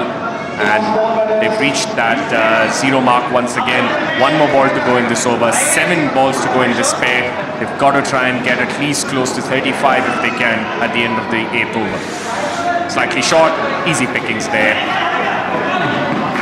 Chance for a run out, but Jay Joshi unable to flick in time. And that was close, but as it stands, 2 more runs added to the total. This pair has recovered to come back at 2. 25 is the team total. They're chasing a skin of 18. 16 runs are unlikely, but if they can get anywhere close to 35 or 10 runs at least off this over, that will mean that they are in the contest. Remember, they need a win. They need a win with at least 2 skins. So if this skin is out of their reach, they must not make it more difficult for the next pairs to win the game. First task, in my opinion, get 10 runs if you can of this over, and that will mean at the halfway mark, it's even Stevens almost. I think they should not care much about the skin right now, because if they are to win this match, they have to win that last skin anyways. So just go, I think just build on this. They have a chance here against Sethuraj. He's not the quickest, and it's going to be a bit easier for them. None of the bowlers in DBMSC are easy, but if you look at overall bowling unit, I would say that Sethu is one of the easier ones out there. So it was a much better delivery from Sethu, and Barry played it really late, but was able to get a single. At the moment, DBMSC do not need to panic, and neither are they at this stage. They know they've made the right. Yes, like I said, they know they've made the right call here, and they are fancying an attacking shot here from Shijaz Bakar. It does leave a bit of an open field for Shijaz to try and exploit. What does he do? He takes the easy double. From Shijaz, he's not falling in the trap of going for the hits. Even if they get in the next 3 balls, even if they get like 6 more runs, that's 36 on the board, halfway there. So I think they'll take it, even though they're losing the skin. But as I said, it doesn't matter anymore, because if they have to win the match, they have to win that last skin, and they'll get those 2 points as well. So it's all to play for still. The recovery has been good. The last 2 balls will define that. Now they have pushed Saqib Malik up a bit and going with the conventional field now. Shorter ball and 3 runs added to the total. Advantage SFS in terms of the momentum, the shift in momentum. It was first SFS, then DBMSC, back now to SFS. That's what the next pair wants. They need that momentum. They need to feel that they can win this game. So if they can end well here, I think SFS need to be mightily happy with this recovery. There's an opportunity, but they are able to scamper through for just 1, and they get 12 runs on the board, this pair. They miss the elusive skin. However, in the context of the game, they're not too far away. So at the end, or at the halfway mark, you can see the innings progression chart. They're almost even Stevens there. SFS have to be the happier team at this stage of the game, knowing that they're beating, or rather they have to beat the almighty DBMSC Steel. And at the halfway mark, we'll pull up the batting scorecard. As you can see here, Hariharan put on 15 of 9 at the strike rate of 166. Rishlin Moidu, 8 of 15. Shijaz Bakar, 13 of 11. Barry Cooner is the one who struggled, having got out twice, -1 of 13. And the bowling scorecard, while we quickly glanced at, there have been 2 wickets from Nadir, 1 each from Saqib and Krishna. And the new pair now is Shiraz and Mohammad Masood. Bowling the first over is Krishna Chandra Karate. That was a really interesting bowling card there. 8 overs gone, and each bowler has bowled 1 over so far. Correct. So Akib trying all his bowlers in the first 2 skins to know who's having a good day. Right. Krishna bowled the first one at 109 kilometers. That one is at 106. Both have been dot balls, and that means Shiraz now, Mohammad Shiraz, is under pressure. Early on in the skin is under pressure. So it's a 3rd ball. Scores must change this ball. Here comes KK. Chance! I must admit that was a chance, but Little lazy effort. little lazy effort there from Qasim. By Saqib. Sorry, by Qasim. I beg your pardon. Qasim, I put you into this all-important game. Wouldn't you mind playing that? Yeah. Oh, good delivery. And had Prashant Kumara collected, he would have been run out. Masood, in the effort of flicking that delivery, had stepped out of his crease. But he's lucky that Prashant Kumara did not make a clean effort there. So 2 more balls to go, 2 runs on the board for this pair. Good delivery. Once again, Krishna Chandra Karate, he picked up an important wicket, I remember, in that first over he bowled in edge of Shijaz Bakar. And now, once again, making the difference here. He's bowled 4 dot balls so far. Another 3rd ball coming up. Through to face, and once again, There's a chance here, and he's out. that's good. What fielding there by Saqib Nazir. And look at the jubilation on his face and his teammates.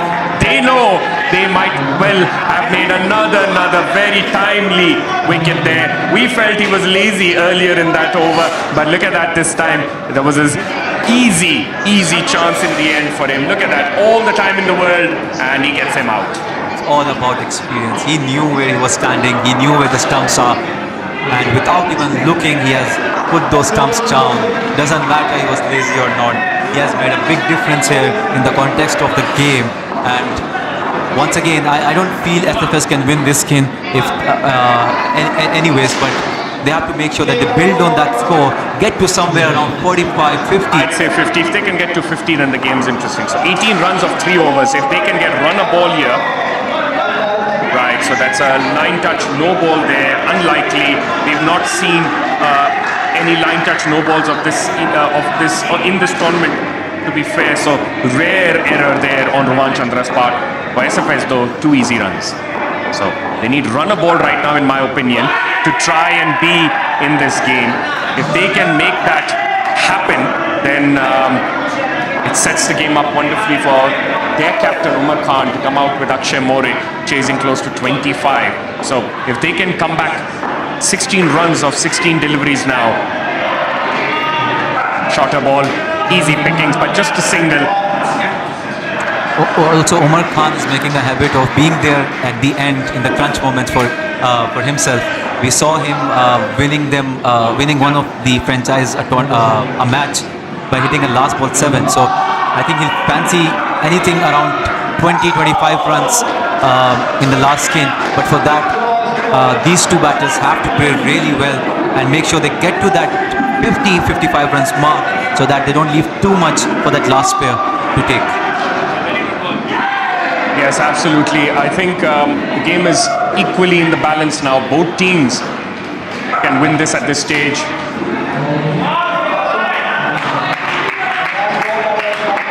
At this stage, with 1 run added on the board, 36, halfway mark almost for SFS, but they only have 6 overs to go at the end of this over. 2 more for this pair. This pair needs to try and inch closer to that 50 mark. Good shot there. Good shot. Really good shot there from Masood. Right in the corner there. Unable to get the 7, but at least gets 4 important runs here. And it looks like... Yes, a very timely shot. Slightly straight, and that would have been a good 7 runs there.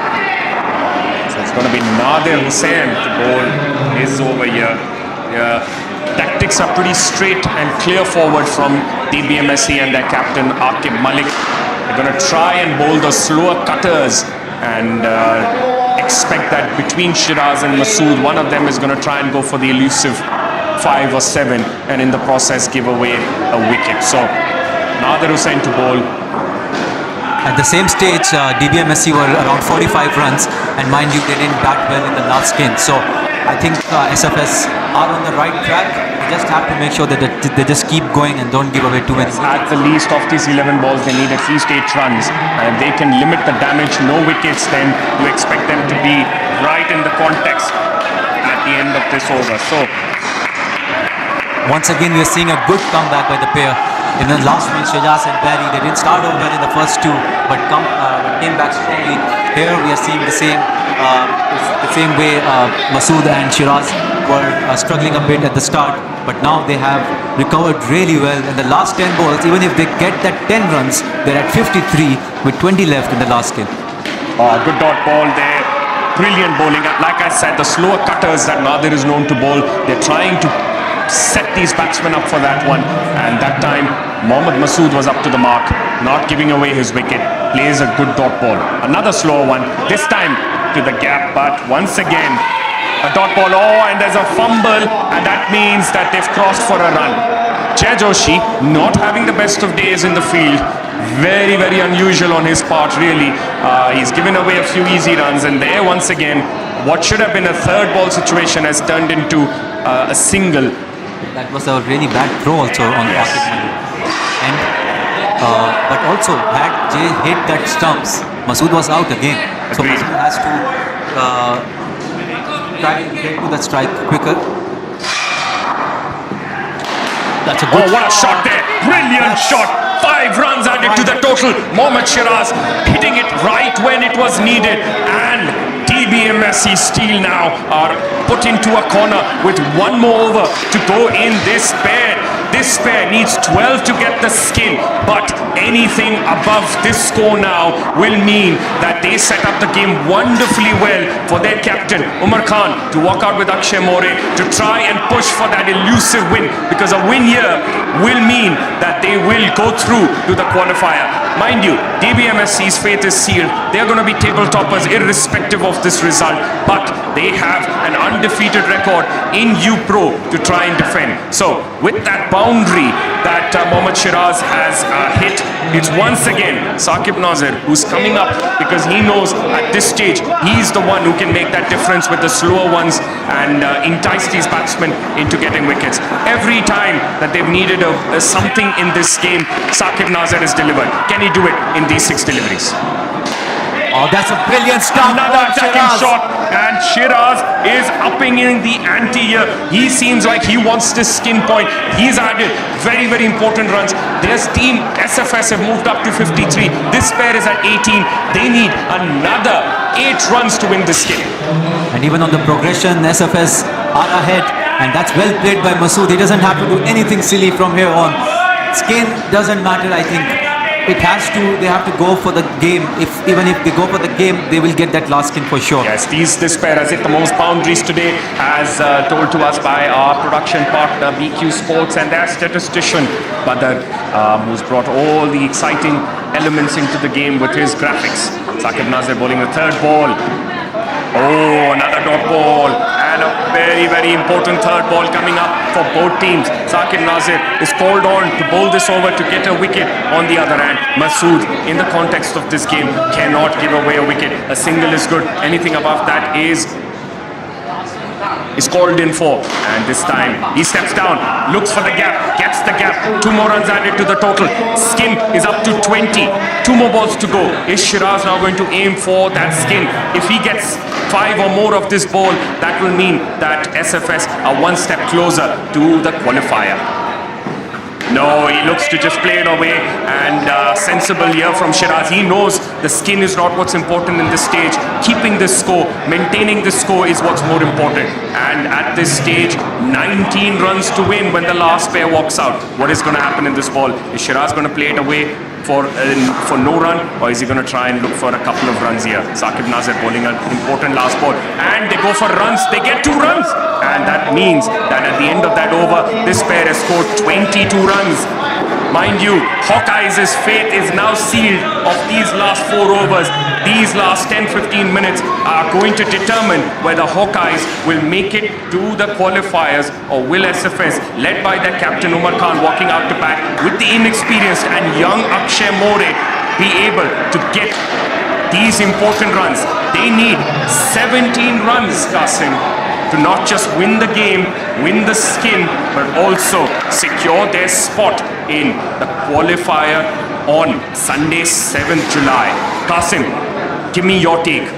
Who do you expect winning this game from here? I think the momentum which has been shifted in that last couple of overs by Shiraz, I would say that SFS has a really, really good chance, and the faith is in their own hands. That's the most important thing. And the captain is batting out there. Nothing better than that. But the only thing that could be is that youngster Akshay More. How well can he take this pressure? So it's captain to captain. Aqib Malik to start. And that's almost a wicket there. Had he got that flick in time, that was curtains for Akshay More, who did not take a good enough start there. He needs to be careful. Every run crucial now. So 2 runs added to the total. First ball bowled, Aqib Malik now to the right-hander, Akshay More. Will Akshay be able to soak in this pressure? He does just that in the first opportunity that he's been told to do so. That one was slightly slower. From 109 Ks, he's dropped that to 92. He thought he would fox Akshay More, but Akshay More was up to the task. Adds 2 more runs to the total, Qasim. We see the excitement building up now. The pressure also building up on DBMSC, because it's just 13 runs away. The record can be broken. And that's well bowled by Aqib Malik. 109 kilometers per hour there to the SFS captain Umar Khan, who has seen this over the years and will make sure that his team does go and qualify for that qualifier.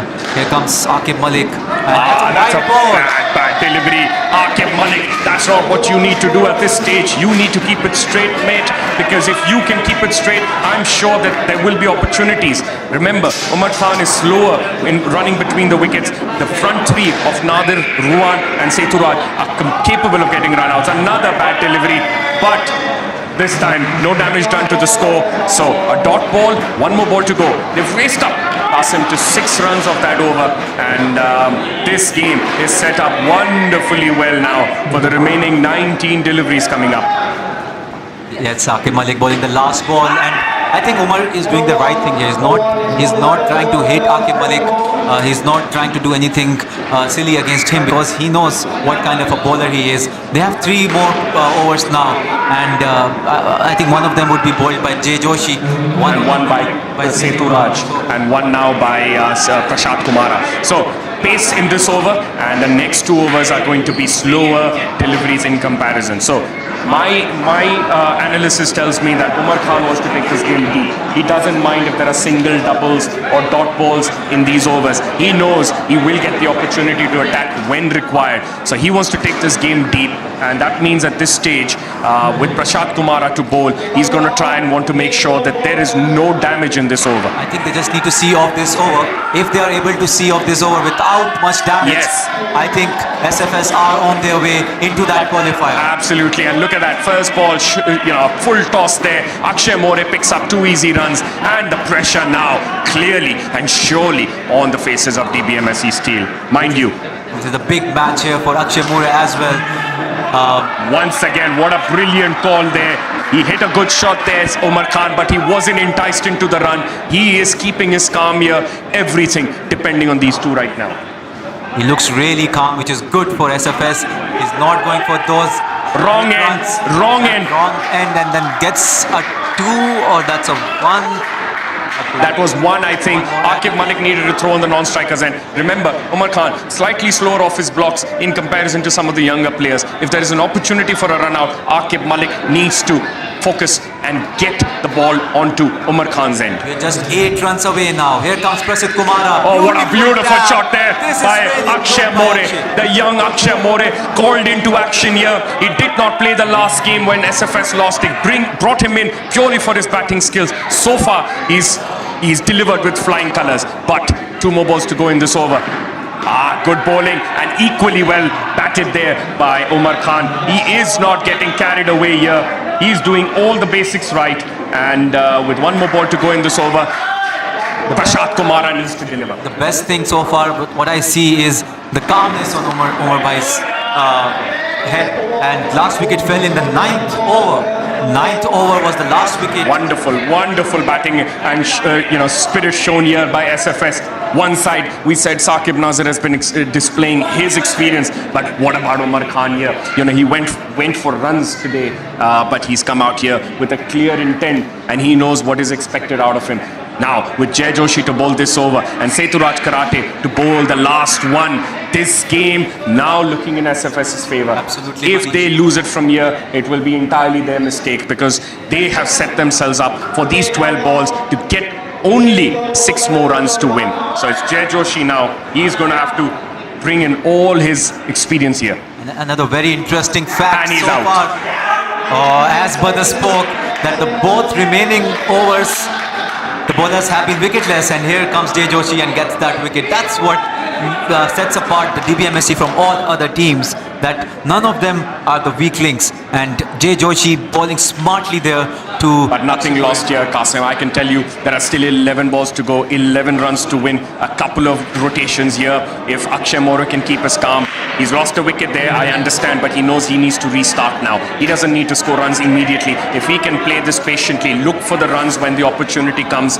Umar Khan will do the rest. I think we needed this kind of a match in this. There you go, 2 runs. Like I said, he just needs to stick to his basics. Akshay More doing exactly that, and 2 runs to the total, and 65 now. 8 runs to win. The other 9 runs to win. And the calmness of Umar Bhai, I think, is all what SFS will be asking for. Jay Joshi coming ground the wicket to a left, and it's not always easy to play off spinners. Oh, that's a wide bad delivery. one. Not what the doctor ordered. Jay Joshi, come on, mate. You've got to bowl straighter there, because at this moment, with Umar Khan playing it safe, you can build the pressure with a couple of dot balls. Jay Joshi bowling around once again. Slightly shorter. Easy pickings this time for Umar Khan. And another rotation. 2 more balls to go. This pair, even though having lost a wicket in that first ball of this over, they've still come back. They are at 69 right now, 5 runs away from what will be a historic victory. Full toss, no run there. Again, you can see Umar Khan not taking the pressure. He's allowing Akshay More to play comfortably. Umar Khan bringing all his class into the game here. I think Akshay needs to rotate here because anything over 4. Oh, what a shot there! Brilliant shot. 4 more runs added to the total. Akshay More and SFS are pumped here. DBMSC Steel, for the first time in this competition, have been shown that they can, lose it from here, and they are under pressure. Seturaj Karate to bowl the last over. Scores are tied. The skin is already in SFS's favor. A couple of easy rotations, and Qasim, SFS, are going to beat an unlikely record that DBMSC have been holding on to for so many years. History in the making. The last over. Can we change the record books now? And if you see the progression so far, it's neck to neck, and SFS is slightly above right now. That last over bowled by Umar Bhai, and Umar Bhai is batting now, so it's all on Umar Bhai. Oh, what a start! What a wicket! And Seturaj Karate called into the game, has taken a wicket, and with that, SFS now under pressure. 6 runs needed. Akshay More, you did not need to go onto the back foot there, mate. But unfortunately for you, you've lost a wicket now, and the next 5 deliveries are going to determine the fate of SFS's tournament. At the same time, it's going to be an elusive victory that they are chasing here now. DBMSC Steel. It doesn't matter, mate. Trust me, with the way these two have been batting, you can expect them to make a comeback. Akshay More just needs to keep this game simple.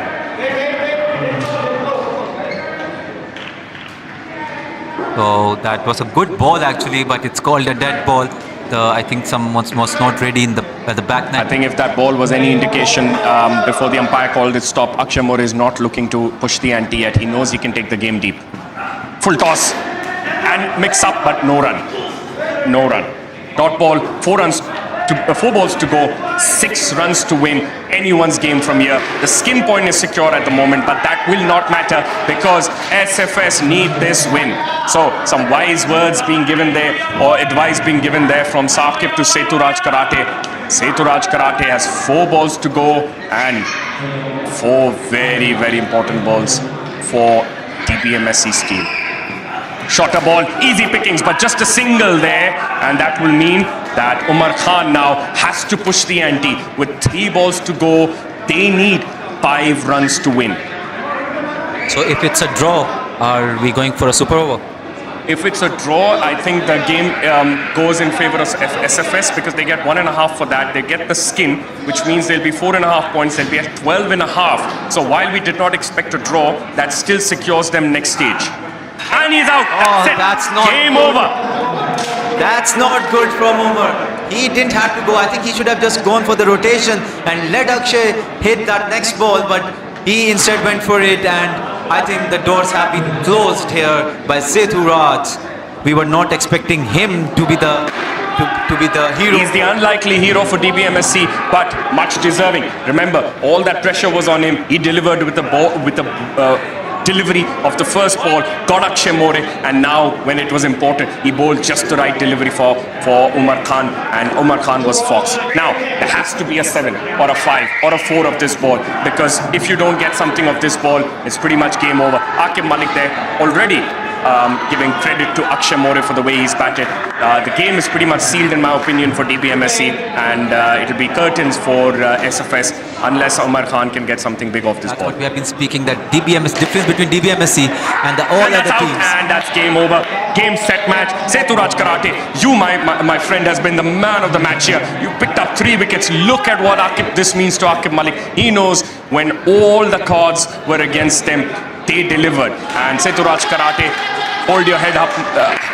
Hold your head high up, mate, because you've just delivered a victory and maintained this record that DBMSC so likely cherish. Good shot to end, another wicket, but a bit too late. But Manish, that never gave up attitude of DBMSC was shown here again.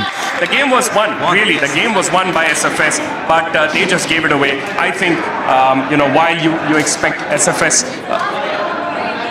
while you expect SFS to have held on to their nerve to win, they did not do that. And unfortunately for them, this is the end of their tournament.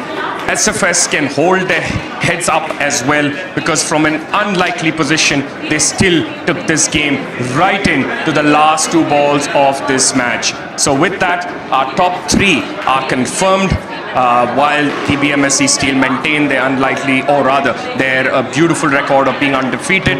They top the group. It is Thambapanni and Hawkeyes now who will decide 2nd and 3rd position. At the moment, Thambapanni are at 3rd, Hawkeyes on 2nd, but it's only a net aggregate that keep them apart. So 1 more point for Thambapanni Lions and they are guaranteed 2nd spot. With that, it's the I sign off for the night. Qasim, I request you to take over and see you soon. Thank you so much, Manish. I think a lot of positives to take here from for SFS. They really battled it out and made sure that they give a good fight to DBMSC and show them that any team can come close to them. So we will be joined by Siwan later for the night for the next game, which is going to happen between the Red Knights, who have not won anything in this tournament, versus the Thambapanni Lions, who would want to stamp their authority and show everyone that they are that one side that can go and win this Pro A League title as well.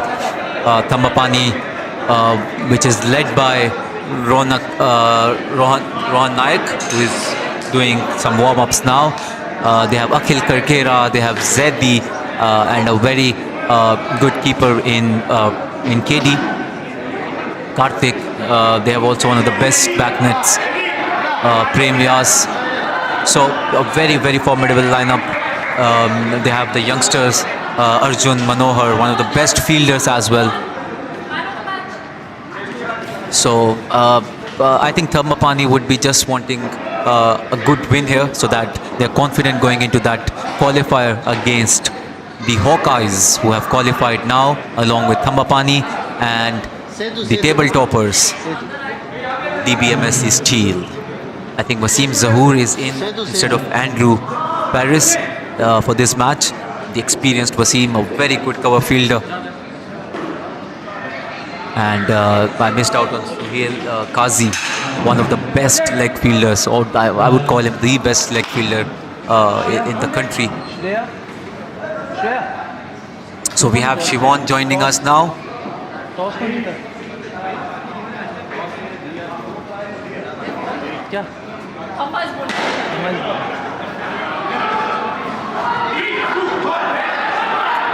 So the toss results are in.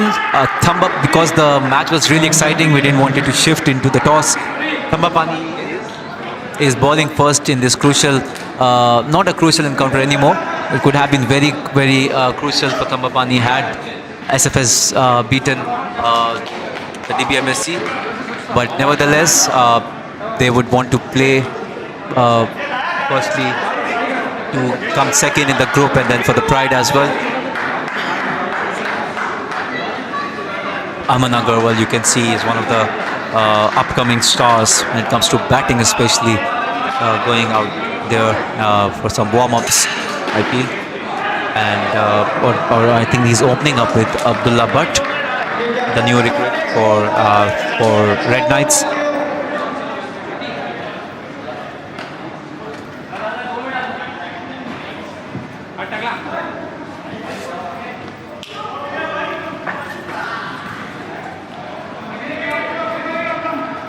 So the pair of Abdullah Butt and Aman Agarwal played really well in that Club World Series in Sri Lanka as well in the first few matches.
Hello and welcome back to the live streaming of the last group stage match or the last league stage match between Thambapanni and Red Knights.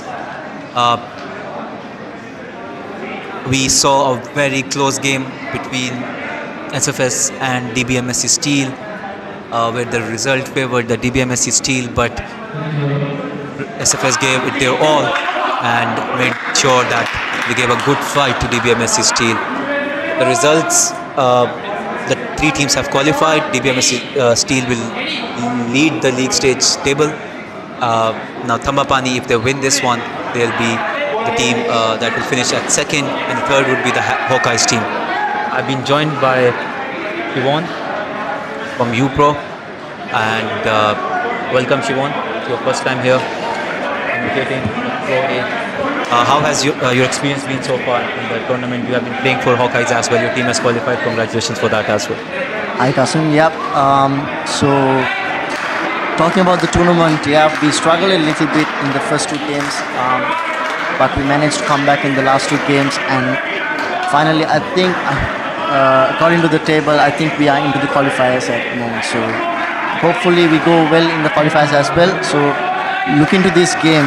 I think Thambapanni going with Rohan Nayak, Arjun, Manohar, Karthik, Dudeja, Prem Vyas, Suhail Kasi, Wasim Zahur, Mohammad Saidi and Akhil Kharke.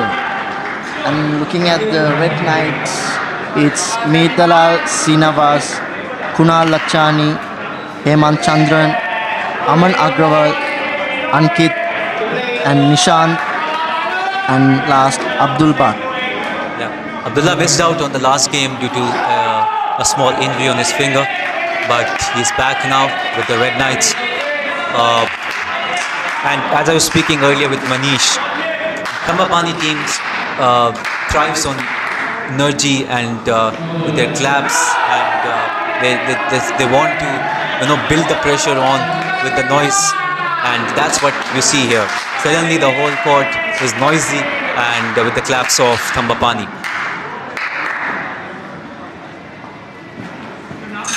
What a beauty of a ball there by Zadi. Aman had no clue there. That swung in sharply. Aman tried to go over the covers for a tap. Look at that big gap between the bat and the ball. And Zadi strikes. A good start here for Thambapanni Lions. Yeah, the team with the energy, the Thambapanni, always with the voice, taking the first wicket of Aman, and now they are in -3 straight away from the first over. That's a good start for Thambapanni. Once again, beautiful ball, but this time well covered by Aman Agrawal and gets a 2. Abdullah, but Aman wanted a second one there of the throw, but it was never there. It's never there, and Abdullah Butt will take the strike now.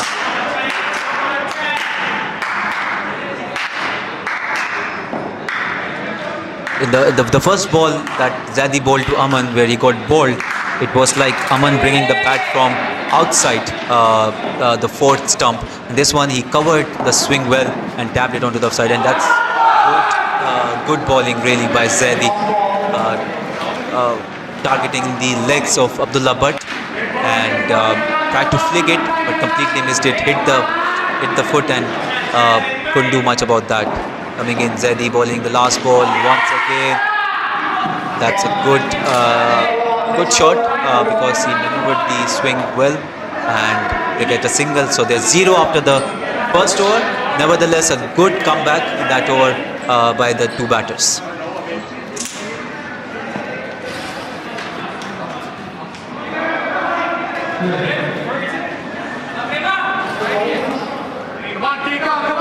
And for the second over, it's Prem Vyas for Thambapanni.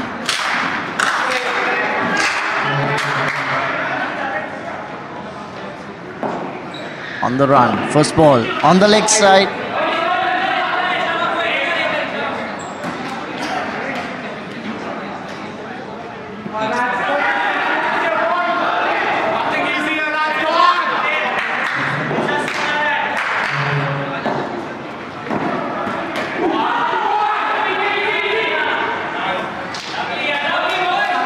So Prem Vyas starting off with a wide second ball. He bowled a good one onto the legs of Abdullah Bhatt, who couldn't hit again.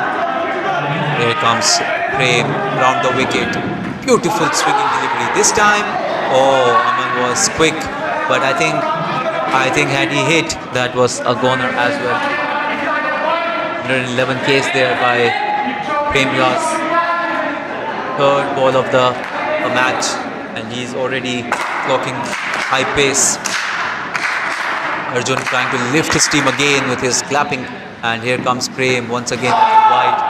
93 Ks there, and slower one, but missing the line. 5 runs on the board already. Red Knights would be happy with the start. Gave away a wicket initially, but has come back well so far.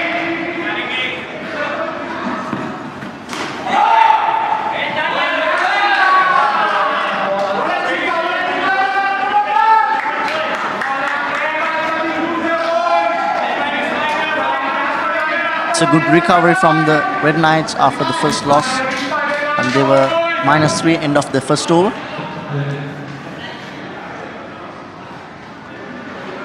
They recovered well in that first over. There was 0 after the first over, and so far they're 5 for last over. Oh, had he hit again, that was a goner. Qazi is really quick on that leg side, and Aman seems to be struggling a bit.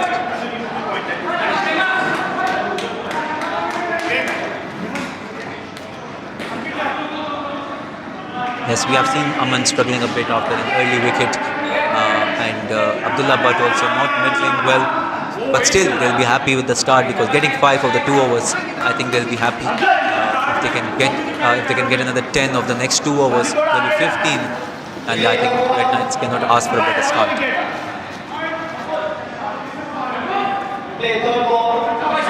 Now Rohan with the next over, bringing in the first ball to Abdullah Bhatt, round the wicket.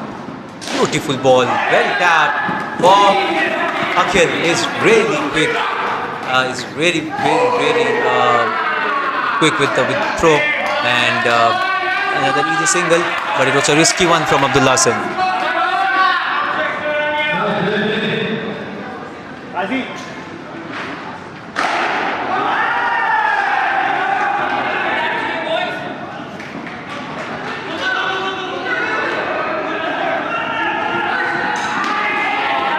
That's the leg cutter from Rohan Nair. You have to watch for that wrist position, because his in swings and the leg cutters are looking the same for the batsman.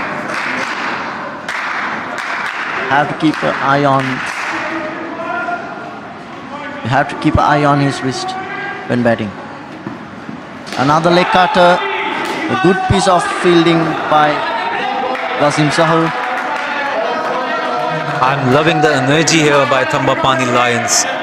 Sohail Qazi on that leg side, Wasim Zahoor on that covers, Prem Vyas, the back net. This is brilliant stuff by them. Even though they have not got many wickets, but they've kept that up, and they're throwing the ball all around the court. And here comes Rohan, third ball. That's a wide ball, and that's gone! Is it? I think it's closer than what we think it is. Let's see. Did Aman dive well enough? He was quick enough. And yes, he is in. But I don't know why Abdullah ran for that single. That was a third ball, yes, but it was a wide and early call by Safran as well. Risky there, but they get 3 runs nevertheless, and 9 runs on the board now after 4 balls of this over. Good shot, but straight to Prem, and he hit again. I think that was close. He's too quick. Prem Vyas, one of the best backnets. We have seen some quality backnet fielders this tournament. Shijaz doing really well, Rinku doing superbly well as well, and Prem obviously is, if not the best, one of the best for sure. A change of field for the last ball of the over. 2 on the off.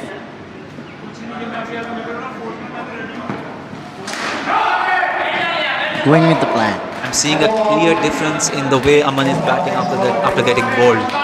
He left a big gap between bat and ball when he got balled on that ball.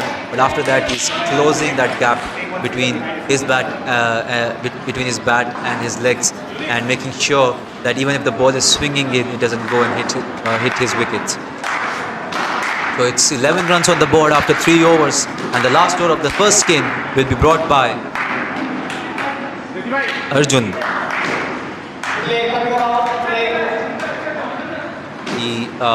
He thrives on just the swing. He's not as pacey as the others. And as I was speaking, That's a chance. beautiful ball there by Arjun Manohar. That was a good chance for KD, who missed it completely.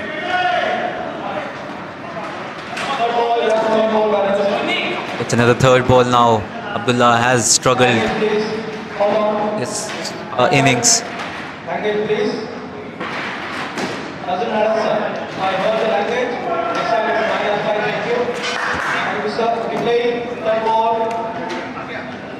In comes Arjun Manohar with the third ball to Abdullah, but plays it well. Superb batting that from Abdullah. That's 2 more, and made sure that he doesn't let the ball pass his bat. 13 runs. I think if this ends somewhere around 17 to 18 in this over, they'll be very happy with the start. Beautiful by Aman Agarwal. 3 more runs now added. Score moves on to 16 after 3 overs and 3 balls.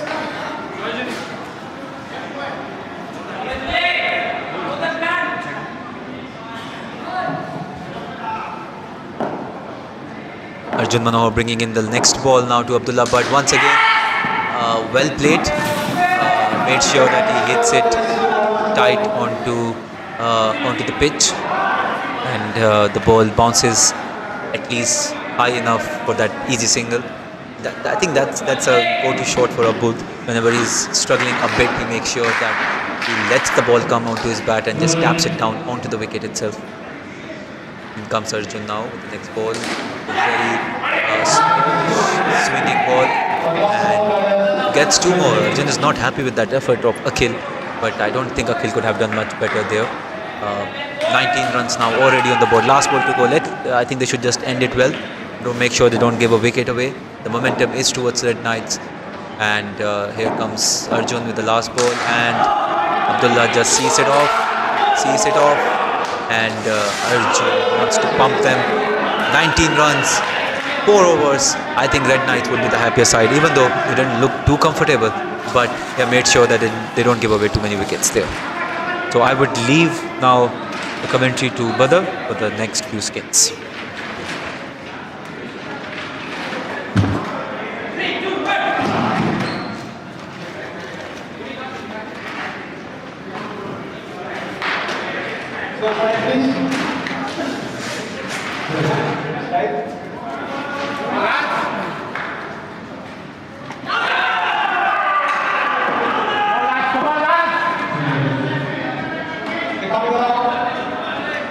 Right, thank you so much, Qasim. This is Red Knights versus Thambapanni Lions.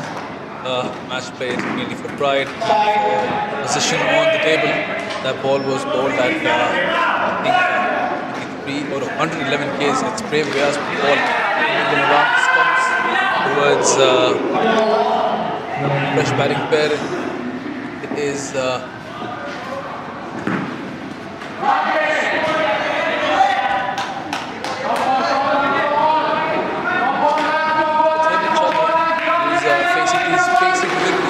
Sure, what do you make of Prem's pace in this current format and in this current tournament? Prem is, I think, the 3rd or 4th highest fastest bowler in the tournament.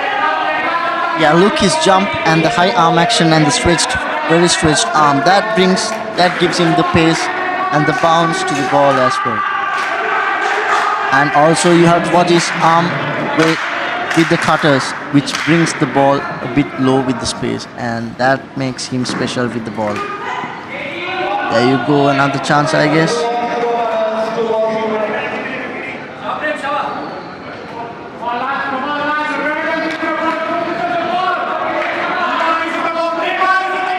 Ankit on strike. Are you content with bowling out Prem Vyas that early in the game. It is just the 5th over.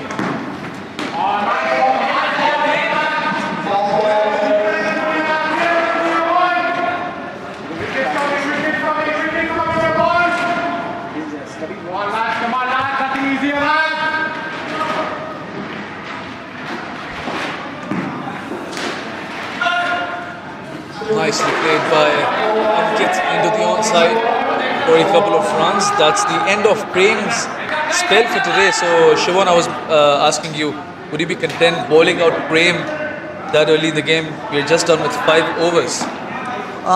Maybe the captain's idea is to get the use of the new ball, the fresh ball, where you can swing the ball both ways and also use the pace as well. So swing and pace both is important in this game. So maybe that's the strategy they are using for this game. And what do you think is a good batting total against Thambapanni Lions? We know they're a very strong batting unit. Oh, there we have a wicket. First wicket of this skin goes down. It is a run out, good short bit of fielding there on the onside. It is Hemant Chandra who loses his wicket. Yvonne. The score for them, it depends with the bowling attack you have. So for them, I guess maybe 80 plus may be a good score because Thambapanni also got few good batters. So to put them under pressure, 80 plus will be a good score. Right. Speaking of bowling out, Rohan Naik is up for his second over. Both pace bowlers have pretty much bowled themselves out, and we have not even done with the second skin. Very interesting tactics this by the Thambapanni Lions team.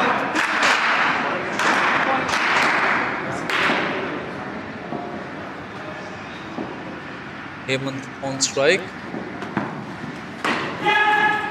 Very well tapped. Arjun Manohar, a very sharp fielder in the point or square leg region. Did not stop the tap though. Gives away a single only. And not much damage conceded.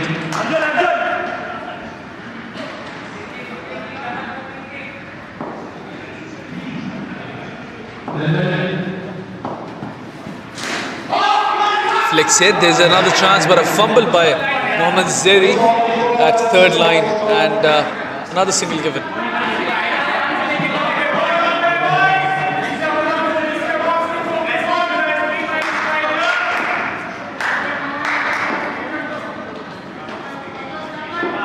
Hemant Chandra on strike. This is the Pro A League in association with the Club World Series. That's amazingly tapped.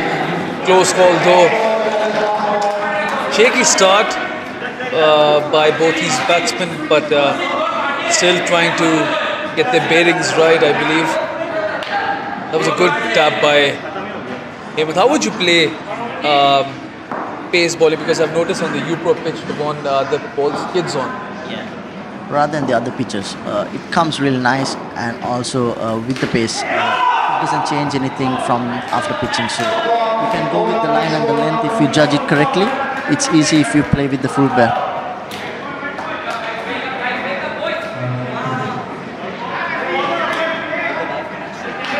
We are done with 6 overs. The score moves up to 24, 19 for the first skin, 5 for the second skin.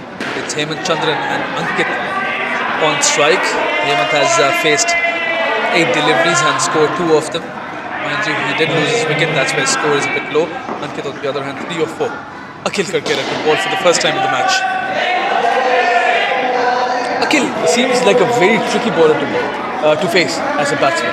Few variations where he, for me, all the time he bowls the leg cutter, his leg cutter for the third ball. So let's see what he does here.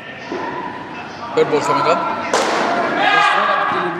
Oh! To Prem Vyas, and that's a run out, and it's -5 for Red Knights. I think a very lazy run there by both these batsmen, and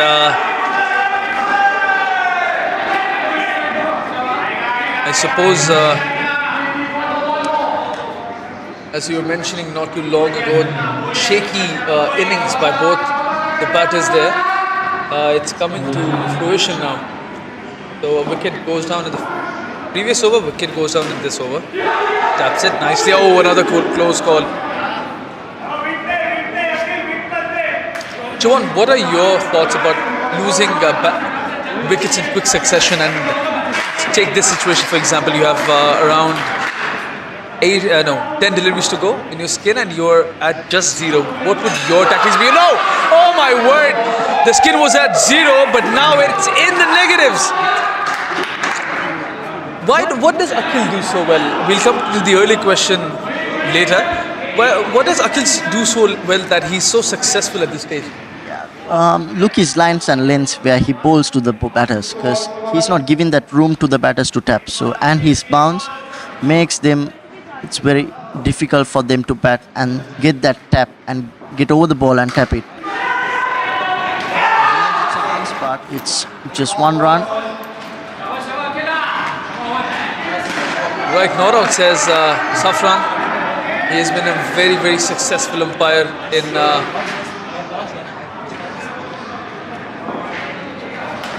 this tournament. Very, very few decisions overturned. So what would you do at this position? You have 9 balls to go. You are at -5. What would you do in terms of shot selection, Shabha? To go with the basics where you can survive and trust. When you are in a difficult position, it's good to go with the taps rather than looking to recover your runs where you lost. So if these batters also can do the same, where they can slowly build their inning and give a good score to their skin and help the others to get a good score on the board, where they can defend it and win the game. That's the end of the over. We are at 17 for the second skin. 6 deliveries to go. The skin is still in the negatives. Hemant Chandra on strike. It's KD with the ball. Brilliant delivery to start off. Yorker length. Good fielding by Mohammad.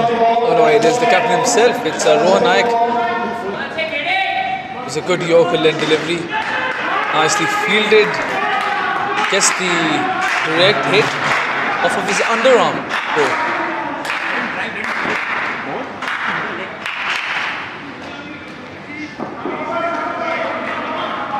Hemant Chandra with lots of recovery to do. 2 runs added to the total.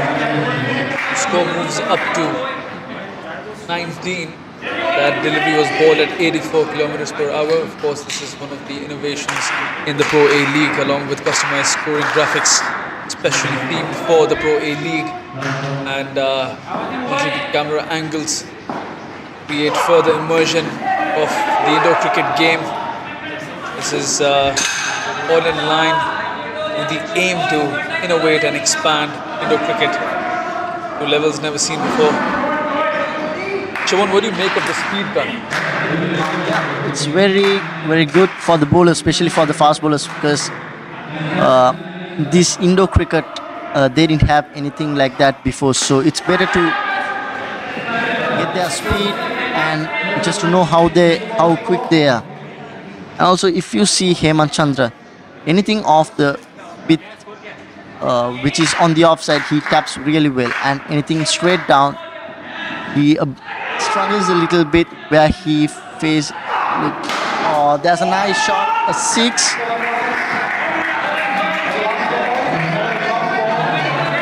That's where he, I think, struggles a little bit with when the ball is a bit straighter. So, but now this was a really good shot over and to the back net. Yeah, clearly. The first 7 of the match off of Hemant Chandra's bat. He desperately needed that. Oh, no, it's not out, says Safran.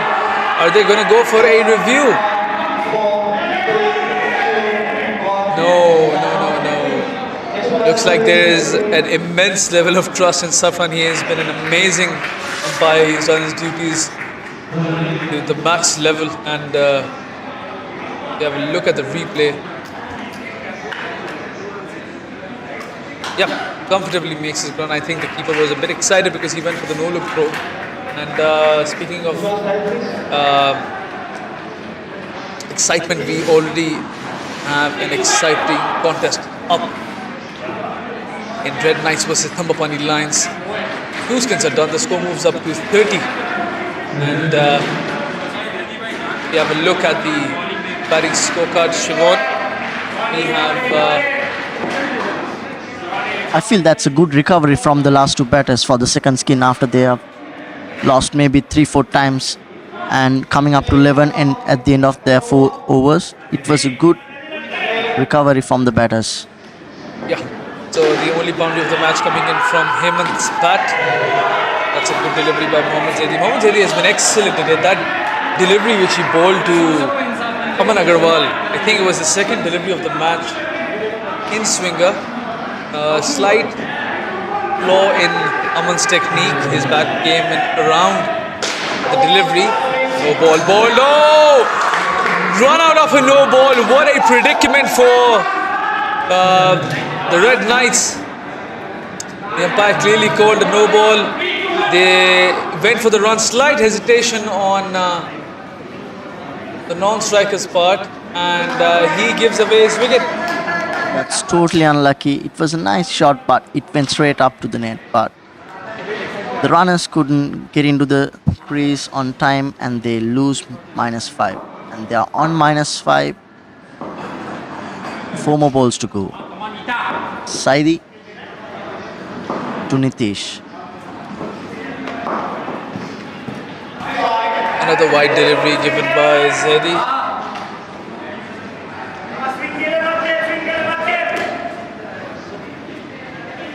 Quite a number of extras bowled by Thambapanni Lions. They've been very accurate in the second skin though.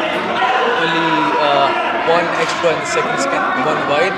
But if you include that along with the extras given in the first skin and this skin, they've given away 13 runs in extras. That is almost half of the score currently on board, Siobhan.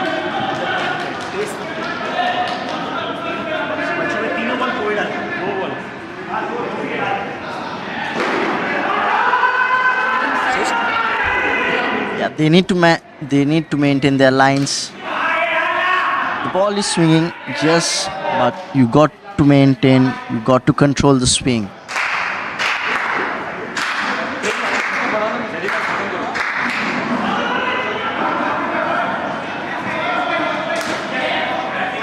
A nice step on the offside, meet Dalal, adding 2 runs to the total and for their skin. And they're on plus 31 on board.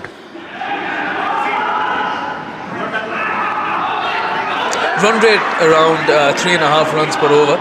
You're projecting a score of 50 plus. Would that be a good score against Thambapanni Lions, Siobhan?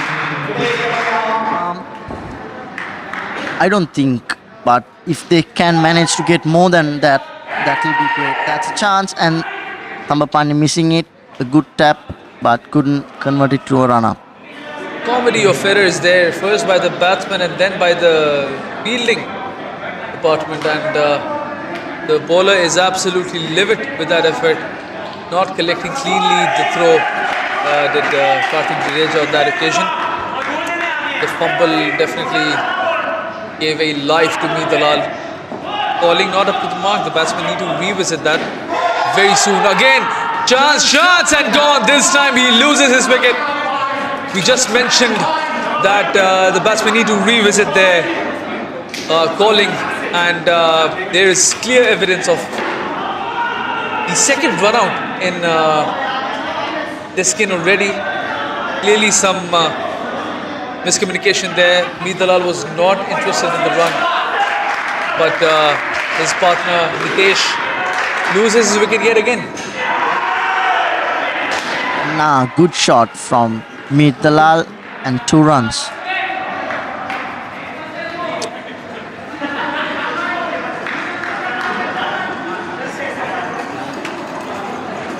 You need to trust your partner for running, because what I personally think is when you see that ball where your partner can go for it and when he misses, that's not looking good. Was that a chance?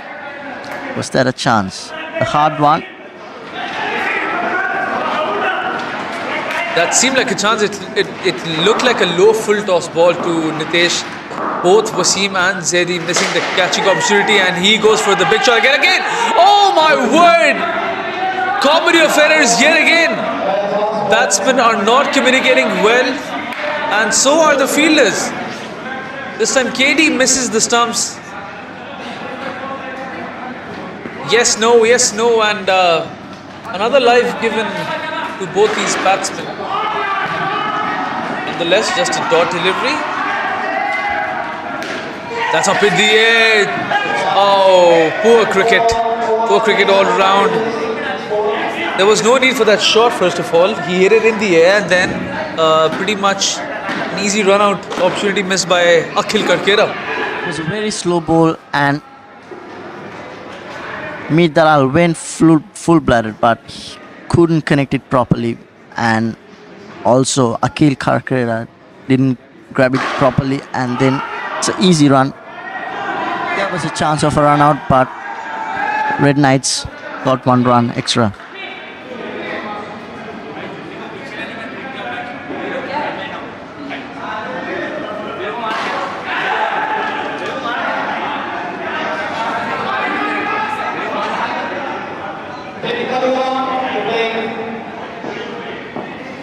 Alright, 10 overs done. The score is at 31. It's Suhail Qazi with the ball, 108 kilometers per hour. He's been warming up, but no one has come close to Barry's speeds, 103 kilometers per hour. Meet Dalal clearly being beaten for pace there, Siobhan. Suhail Qazi, another bowler with good pace. As well. He bowls really nice, good lengths, good lines.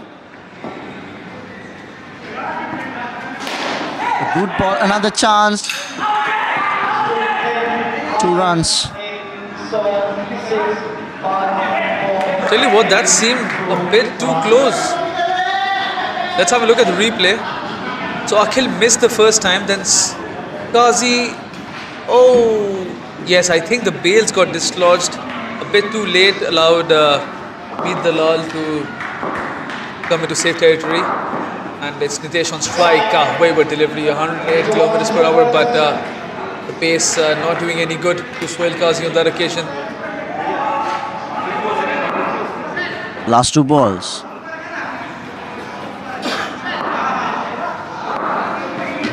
A slower ball. Let's reduce his pace by at least 15 clicks on that occasion. Good variation by Suhail Qazi. Very tight bowling, 3 dot balls already in the over. No wickets though. Driven nicely. This time they communicate. Good call, good send back by Meet Dalal.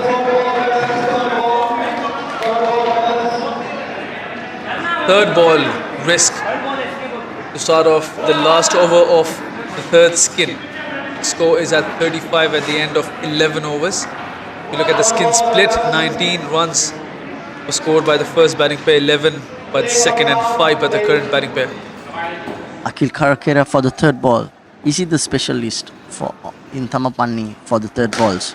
3 runs. Oh, the fumble there by Arjun Manohar. 3 runs by Meet. I think Meet Dalal has been exceptional with his technique, but the running has been below par.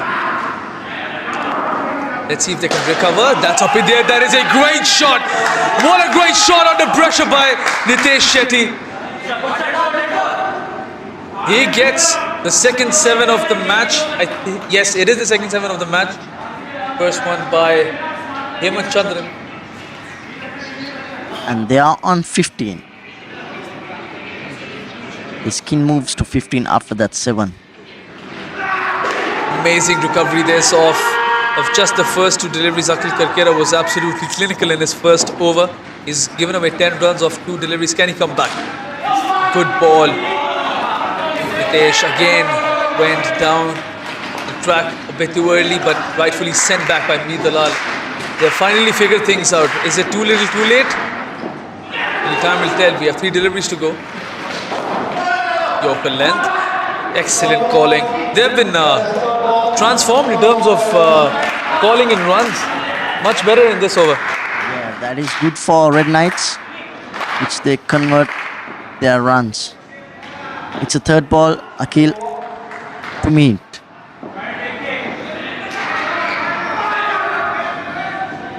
He changed his angle. Oh, what a great delivery. Oh, my word. How close was that? There's a chance. And Thambapanni missed it.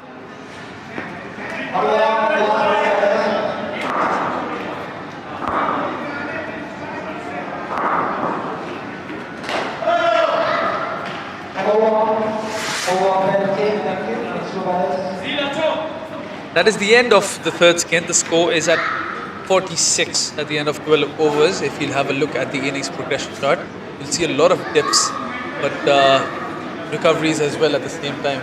Yeah. I think all three skins started with minus, and they have recovered well. And it's the final skin. Z Navas and Kunal Lachani. Experience. We have a look at the bowling up until now. Mohammad Zaidi with 2 wickets to his name. Karthik Jadeja, the most expensive bowler.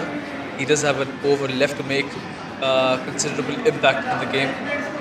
And Akhil Karkera, 2 wickets for him.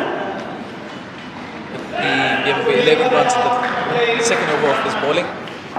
Fresh batting pair has mentioned Dina Maz and Kunal Lakhani. It's I think Arjun Manohar to finish things off, or is he bowling his first over? No, it is going to be a second over. Arjun Manohar. First ball was a nice step from Z. The second ball to Kunal. Another nice step to the back onto the leg side, but no run taken. Was there a run there? We know Akhil is slightly slow, but he has a lightning quick arm. Yeah, maybe that fielders, when you see the fielders, when you know where they are good at, they have to trust themselves, I guess. Because if they trust themselves, only they'll be able to convert the runs, get good runs. So with the very dangerous throw, he's very, very effective in that third line position every time. Nawaz with his usual attacking tactics comes down to the pitch of the ball, but just for a single. 2 balls left in the over. That ball was balled at 100 Ks. I just feel these two batters are attacking. With the first few shots they played, it was attacking. They're on the money. Ooh.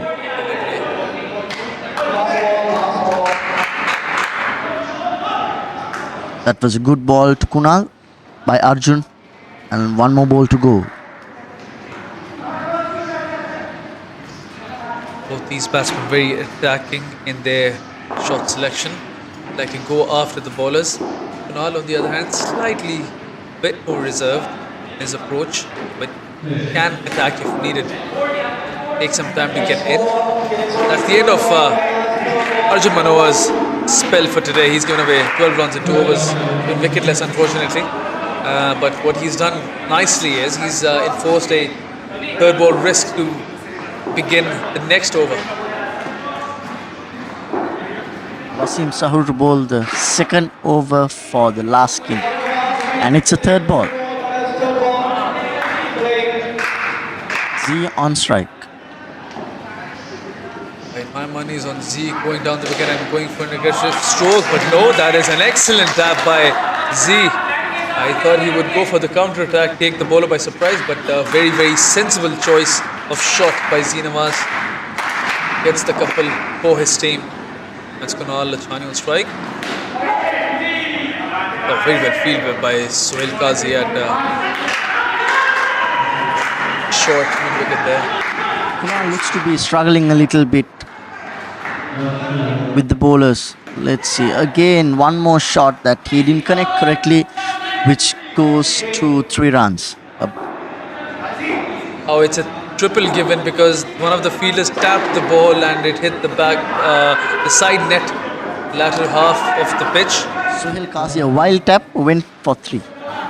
Unlucky there. Sohail Ghazi is one of the most dangerous fielders in the Indo-cricket circuit. Oh, what a great delivery that was by Wasim Zahoor. I mentioned that it is Zee Nawaz's go-to shot coming down to the pitch of the ball.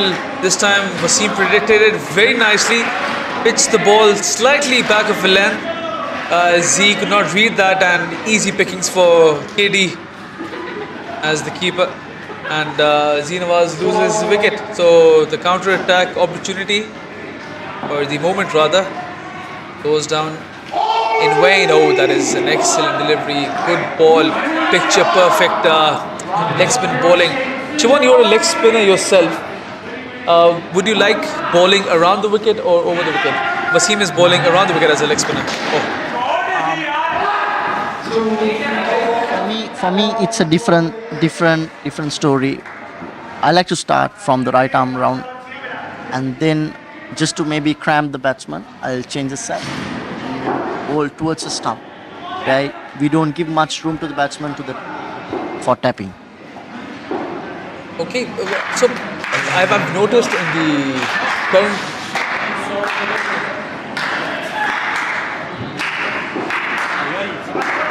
the current Indo-cricket community that many leg spinners, or many spinners rather, they have not employed the shooter. Faster delivery bowled by a spinner, of course, by definition. Shivan, I was speaking about many spinners not utilizing the shooter delivery, the faster delivery bowled by a spinner by surprise. It's been used very, very rarely. Do you see that coming back? Because I saw Wasim Zahoor use that. His one of his deliveries to, I think, Kunal, or I think it was Zee, he bowled it in excess of 90 kilometers per hour. This is Wasim's first three. Was catching 100, almost 100. And then the two balls that he got the wicket and the one he missed, they were below 50. One delivery was below 50. That made the change for them. It's not easy for the batsman to pick the pace, but if you are picking it, that's really good for you. Right, speaking about picking up the pace, Zee Nawaz dispatches Sohail Ghazi to the back net for a 5. Kunal Lachani, on the other hand, still very watchful. There is an over to go after this 15th over is finished. Licks it nicely. Oh, mix up! 111 kilometers per hour. Played very nicely by Kunal Lachani, but Zee Nawaz not interested in the run. I do not think there was a run either way. Yes, it was played straight towards Harjit Manohar. Kunal Lachani absolutely livid with himself. There was no run there, but I think the momentum pushed him forward. Not enough time to go back in safety, and this time he plays it nicely. What a great shot that was. Equally well fielded by Prem Vyas. Good all-round cricket. It was a good delivery to Kunal Lachani by Sohail Ghazi. But he played it nicely, tapped it into the 3-run area, and Prem, on the other hand, if you have a look at the replay, with a lightning quick reaction and a throw back the baller's end, would have been curtains had he hit. Good all-round cricket to end the 15th over. It is the last over. The score is at 55. The skin is at 9 runs. Now, can they recover just like any other skin which has preceded them? It's Karthik Jadeja to finish things off for both his bowling and the team. Siobhan, another situation in which the skin has to recover. It's pretty much the situation for Red Knights this entire match. Yeah. This I guess they started really well, but maybe Kunal's struggle for the ball, not connecting the ball, that was the thing where they lost it. After the first 2 overs, they struggled a little bit, and then now they are in 9. Let's see how they finish the last skin. Again, Kunal not connecting it well.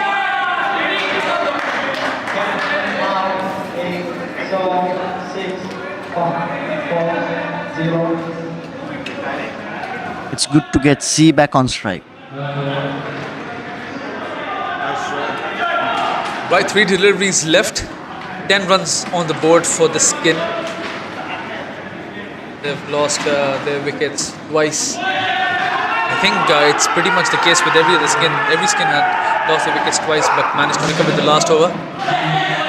Very decent bowling this from Karthik. Not giving any room to Z Nawaz. Do I see him coming down to the pitch of the ball? Not after he's recently got stumped, but let's see. Z Nawaz can go on the charge with the counter attack. He has 2 deliveries left. The innings to make an impact for his team. Wide down the leg side.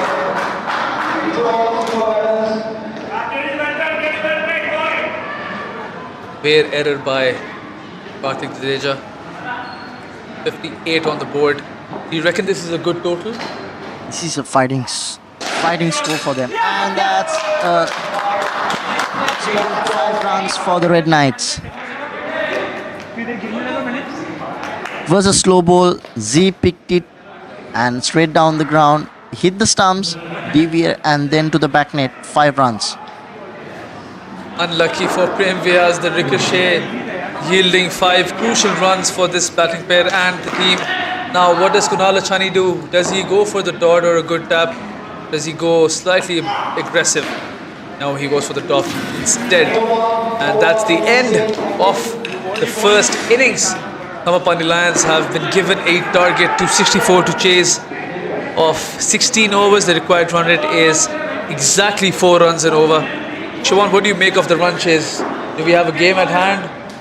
Yes, we do have a game. Red Knights need to bowl really well and also field and support the bowlers and then get the score, keep them under every skin, fight for every skin and get the score.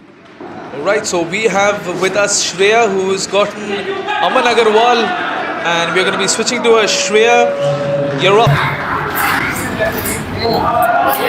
Alright, we have Aman Agarwal here who opened the innings for the Red Knights team. Your performance was not up to the mark in comparison to your form in general. What went wrong today?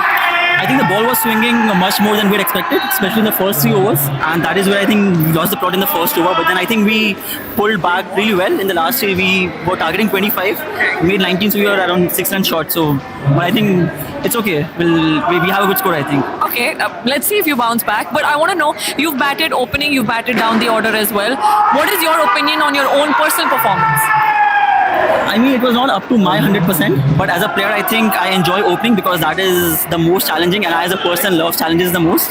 But for some reason, the management doesn't feel that. They want me batting low down the order, but it's okay. I mean, different hats for the same person, so yeah. That's fair. So it's the end of the tournament for the Red Knights team. Yeah. You could not qualify for the playoffs. Yeah. What went wrong in the tournament now that we've seen the entire performance of the team? I think some of our guys were out of touch. Some were recovering from an injury. One for Hemi, for example, he was coming from a surgery. So we are not 100% fit. And I think for some reason we also have a certain skill level gap as compared to other teams. So I think we'll have to build on that and basically cover that up eventually. All right. Well, good luck for the last innings of this tournament. Stay tuned to watch the second innings on our live stream.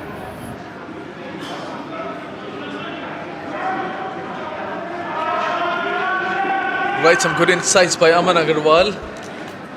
We all know he takes his game absolutely seriously.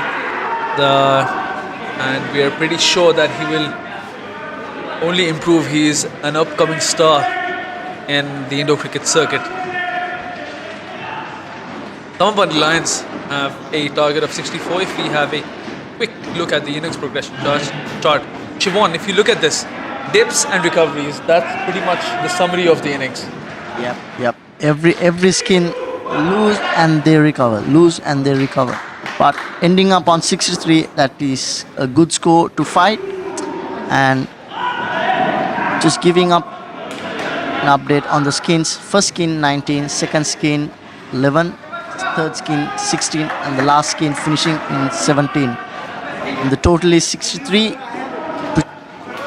and the target is 64 for Thambapanni. Arjun Manohar and Karthik onto the pitch.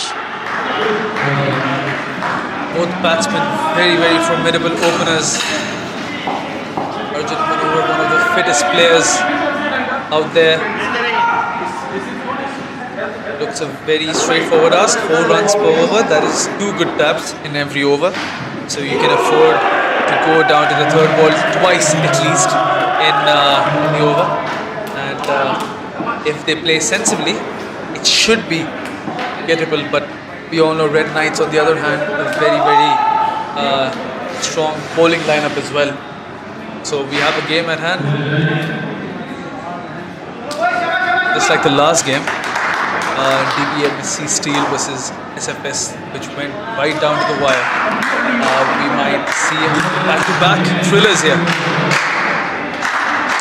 Arjun Manohar. Very innovative collab this. This is something new from Red Knights. Fresh to see. Good rhythm there on the claps. I think other teams are supposed to look at this and create some beats of their own, or slaps of their own rather. They're up and running. It's Ankit with the ball.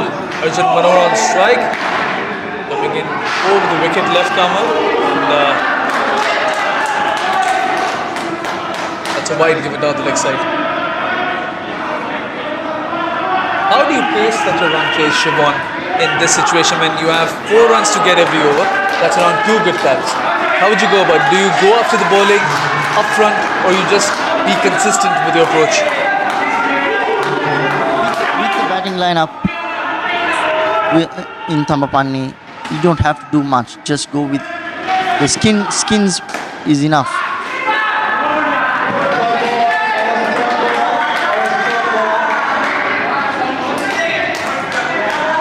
Third ball risk applied already in the first over. This is just the 4th ball of the innings, and already pressure applied by the Red Knights bowlers and fielders. Arjun on strike again. Drives it, misfield. And is that a... No, it is just a single, because there was a fielder patrolling the back net. The ricochet allowing single to go through. Lucky Arjun Manohar on that occasion. KD on strike. He's had an excellent run in the franchise league thus far. Very strong technique by both these batsmen shown.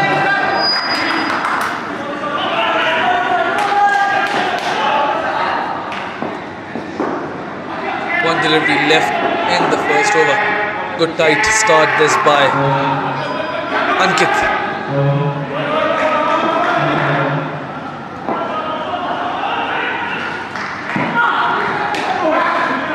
Chance at the keeper's end. But very well done by Arjun Manohar on that occasion. 2 runs. So KD is off the mark. And the score moves up to 5 at the end of the first over.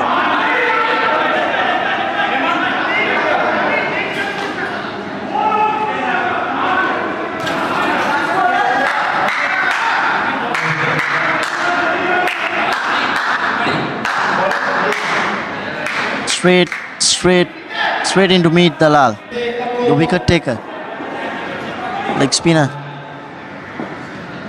to KD.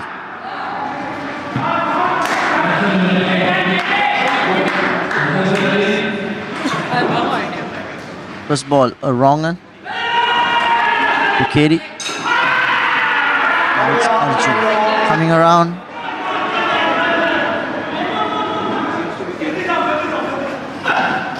Good ball, is it a chance? No, it's not. You have to put the pressure from the fielding. If you are not finding wickets, if you are not getting wickets, push the batters to the third ball. That's where you get the opportunities. Meet Dalal has changed his angle. He's coming in around the wicket. Oh, the wrong one around the wicket. Clearly, Arjun Manohar was unable to read that one. He expected that to come back into him, but it kept going away from him. And we have the first third ball risk of this over. Second third ball risk in the innings already. Oh my word! I think it's Hemachandra there. A bit lazy fielding by Hemant Chandra. Tapped it back, but a wayward throw allows the third ball risk to be eliminated. And we have Karthik on strike. Comes down to the pitch of the ball, misfield. Oh, direct hit! Is that out? Karthik Dareja, is there a live given? What a great bit of feeling that by the fielder at back net. Saw the ball coming up and stepped out. A big shot down the ground to the third net. Tell you what, I think Karthik has got that right again. Was there a review taken? No, it's not. That's what happens when you have an amazing portfolio as an umpire. I think less than 5% of your reviews have been overturned. That's up in the air. Great shot. Directed again. Arjun Manohar on the charge. That was a hard chance for Nitesh. Went through the hands. And 4 runs.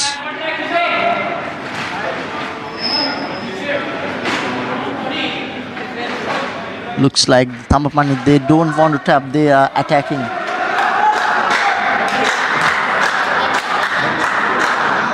Right, so they are clearly going on the charge. They want to get up and done with this game early. Arjun Manohar on strike, Abdullah Butt, the pacer. You finish things off in the first skin. Score moves up to 18.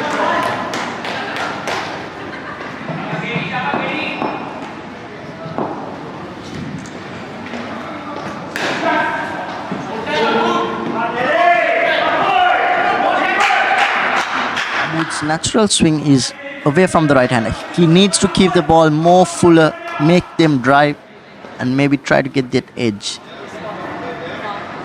Let the batters do something different from their plan. Another one too wide. That's not going to work with Arjun Manohar. He's very good on the offside. My bad, this is the third over, not the last over of the skin. The score is at 22. They're very comfortable at this point. That's wayward throw. Sorry, wayward shot rather.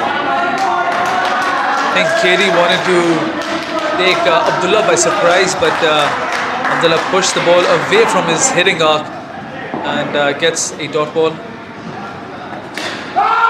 The natural outswing coming it around the stumps. Would he be better off bowling over the wicket with his natural outswing, Abdullah?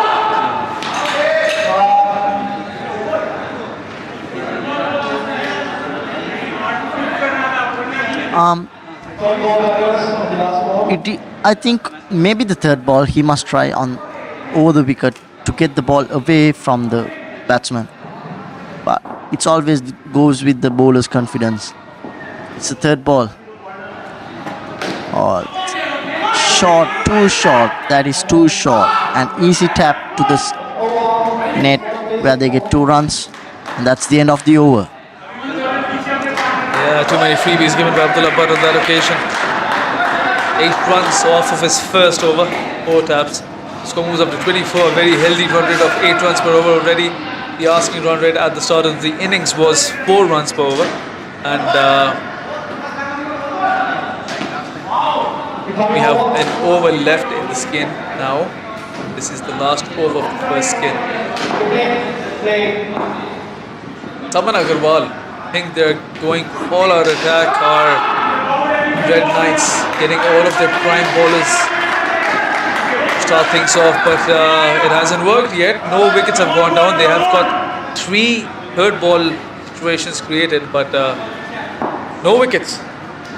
Yep, they couldn't convert them into the wickets. A good shot, 2 runs, and the ball clicked 101 on the board. Yes, the speed gun clearly one of the innovations in the Pro A League association with the Club World Series.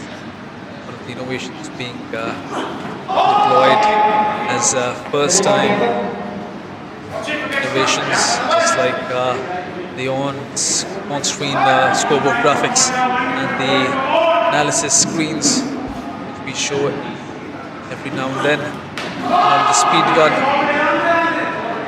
speaking of speed, that was clocked at 101 clicks for Aman Agarwal. Very, very aggressive. 101 balls, 3 consecutive.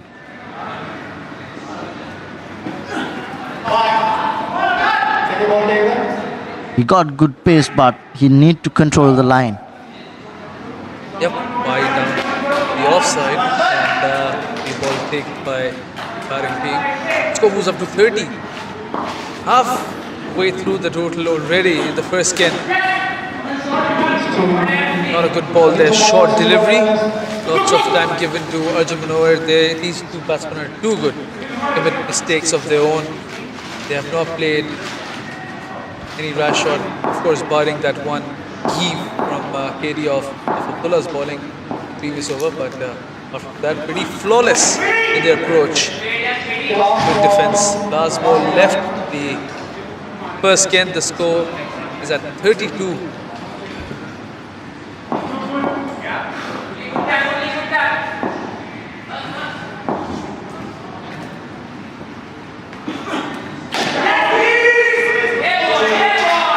Another couple of runs.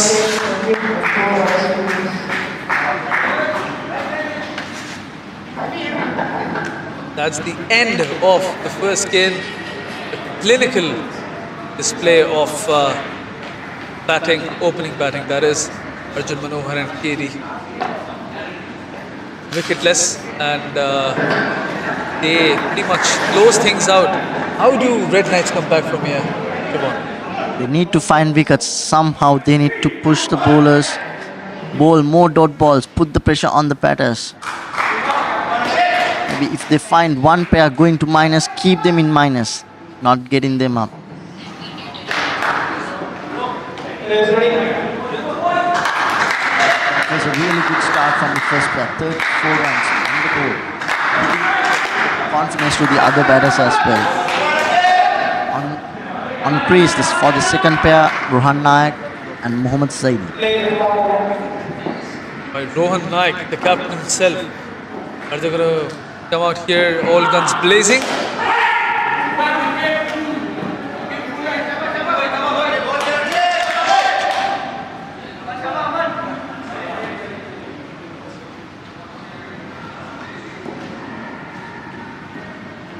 Ankit could have ball himself out.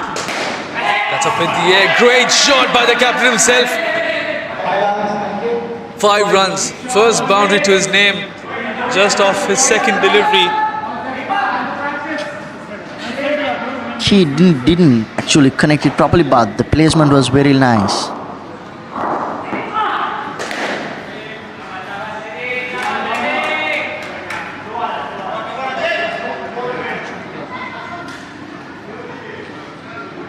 The slow in-swingers from Ankit. Another one. And once again a third ball situation where Red Knights need to convert this into a wicket. This is the 4th third ball risk of the innings. Ricochet off of Rohan Naik and a single. So another third ball risk goes down in vain, Shiva. Yeah. It was a good ball, but unfortunately it got to the non-striker and the ball stood there itself. And it was an easy run on the last ball. 40 runs already on the board. The run rate is around 8 runs per over. They need lots of wickets in quick succession here. The only good thing Red Knights can see in this situation currently is still that there are 11 overs to go, so they do have lots of deliveries to create chances and get wickets and get back in the game. Yes, of course. They need to bowl in good areas and make the batters play and push the fielders to get those run-outs catches.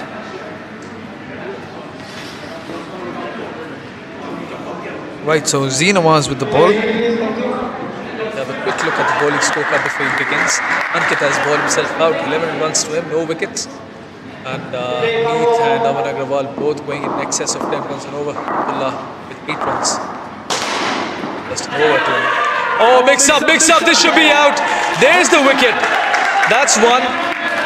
Can they keep getting more and increase that frequency to put a bit of pressure in this extremely dangerous batting lineup in Thambapanni lines? Once again, a missed call, costing them -5 for Thambapanni. A shot straight to the fielder, Aman Agrawal.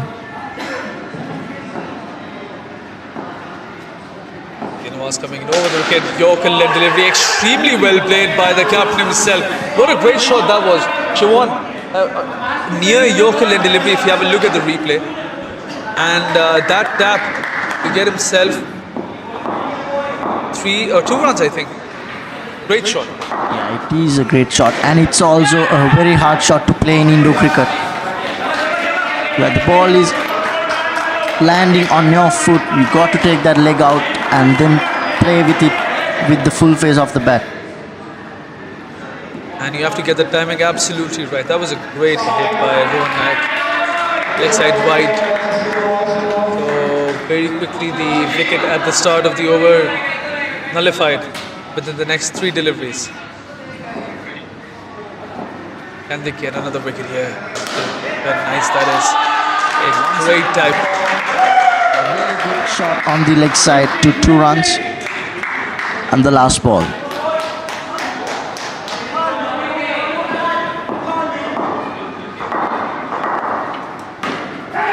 Good tap again. Oh, is that out?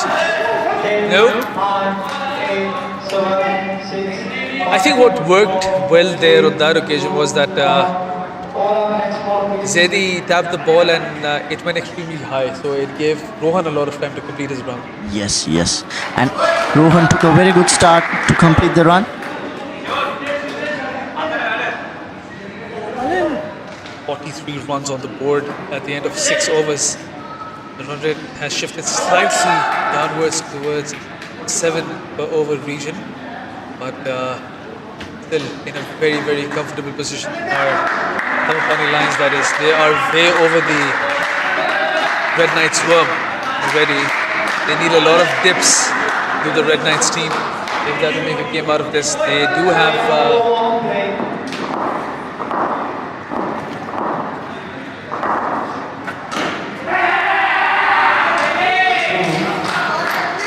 I think it's Nitesh Shetty who's been given the bowling duties in the 7th over. Couple of runs given.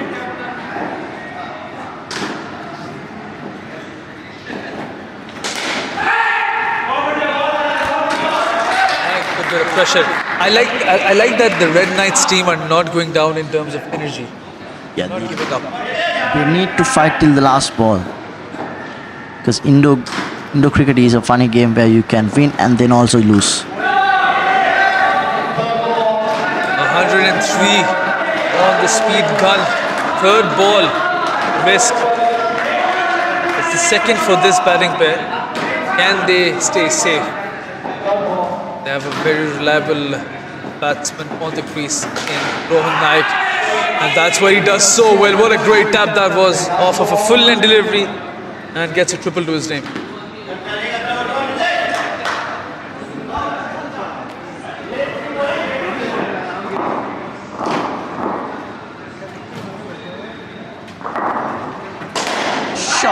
What a great shot! That was a really great shot onto the leg.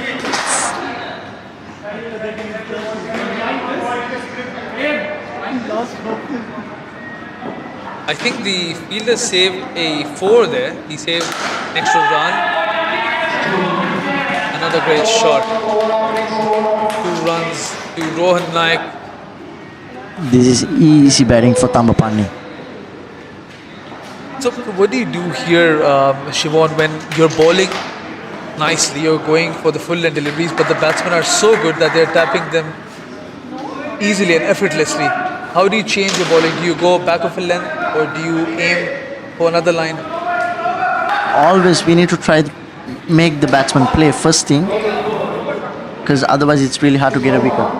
Where you make the batsman play, and also maybe with your variation you do the thing. Just keep the ball in one line and length, and with the variation you make the batsman do something different from his plan. That's how you put the pressure on him and let the batsman think what will he bowl next. I think it's Chandra with the ball. Last over of this batting bid, they are at 19 runs.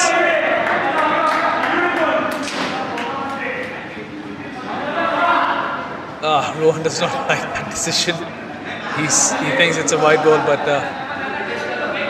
who could argue with Safran? He's been in excellent umpiring form. Yeah, he is. Another dot ball, third ball risk. Now can they get another wicket here? Try to pull things back. We are nearing interval stage in the second innings and they have pretty much reached the target. Just 10 runs away from it. But still 8 overs to go. So once they cross that, it's just survival which is needed.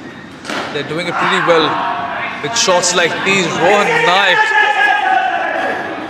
with an excellent display of classy, sensible Indo cricket batting.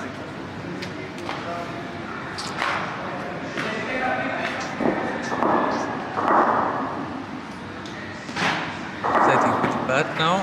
Oh, what a great delivery that was. Nearly gets the outside edge, nearly gets the off stump. 93 kilometers per hour. Hemant Chandra. That was a really good ball, swinging away from the batsman. But the wicket keeper couldn't get it. Yes, a bit hurt. Oh, what a counter attack! Great counter attack by Mohammad Zaidi. 7 to his name. There has been a 7 scored in every skin now. And that's a full-blooded shot to the back end and 7 runs.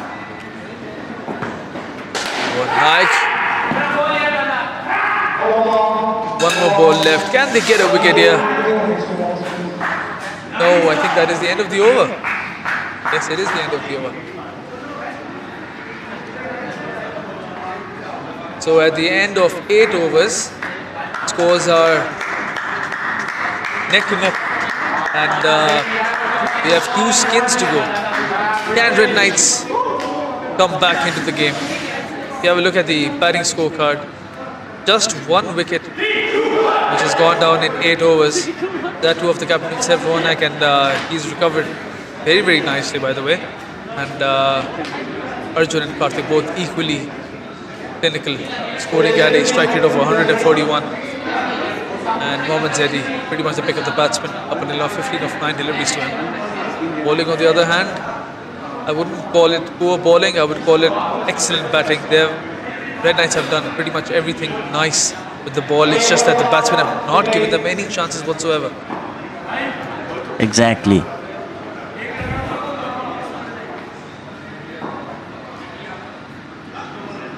Sulappa to finish things off. Who's bowling today? Field delivery, nicely bowled, nicely fielded. It's Wasim Zahoor who is beginning things for the third skin. And we have Prem Vyas, the non-striker set, dot ball to begin.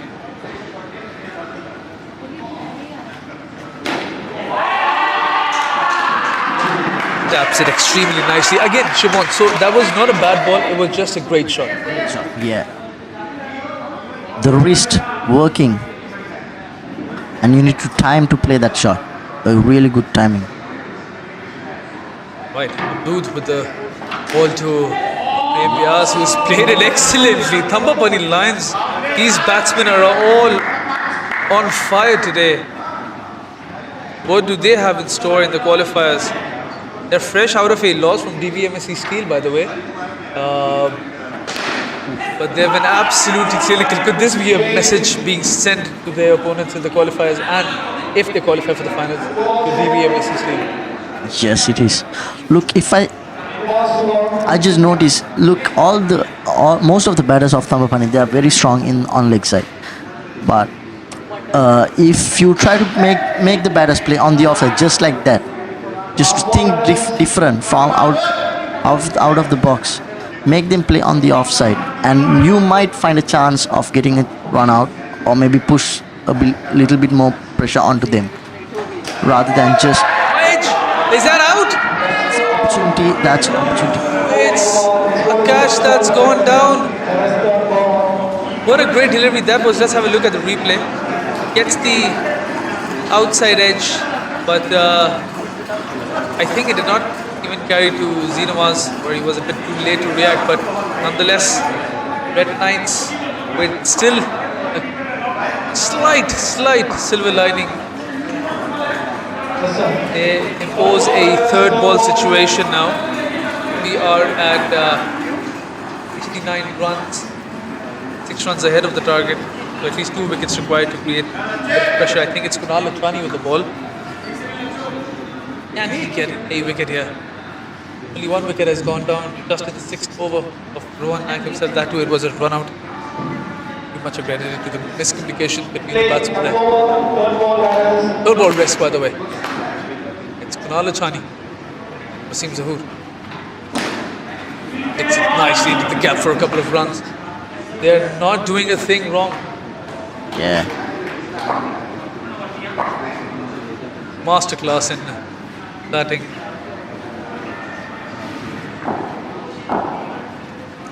Prem Vyas on strike. Now can they target Prem Vyas? Get the ball away from his body. Oh, direct hit!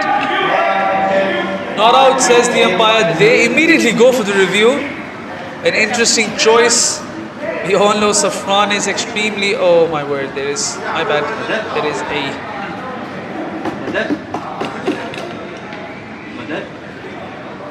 Slight technical difficulty there.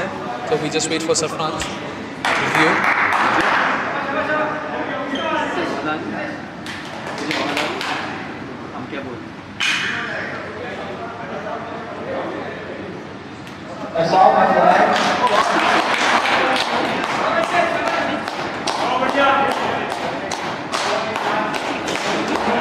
Right, yet another decision not overturned. Safran has been. Oh, has it been overturned? Has he been given out? Yes, it has been given out. All right. Not much celebration on the court. That's why a bit confusing here. And they finally get a wicket. So picture perfect review by Zinawaz and Zahoor loses his wicket. Vyas gets the double of the next ball, and so does Wasim on his next ball.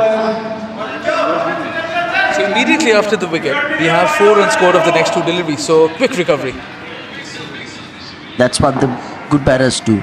But the bowler needs to keep the ball more up rather than going shorter. Excellently played by Prem Vyas. Good classical cricket shot. Gets another couple of runs. Score moves up to 72. They need another wicket here to the Red Knights team. I see the body language now and the energy levels going down. Should not give up. Aman Agarwal, great commitment, a very, very committed player. He does not give up. And dot ball enforced. That's the end of the 10th over. The score is at 72. They have won the first 2 skins and they are on way of winning the 3rd skin as well. They just need 7 runs to get off 2 overs.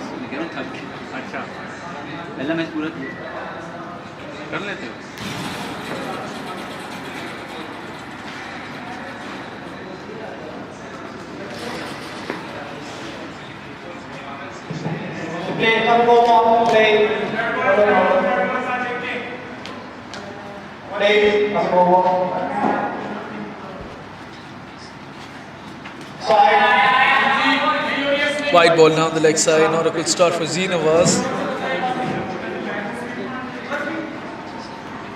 Score moves up to 74, they need at least 3 moves to make impact. Balls are running out.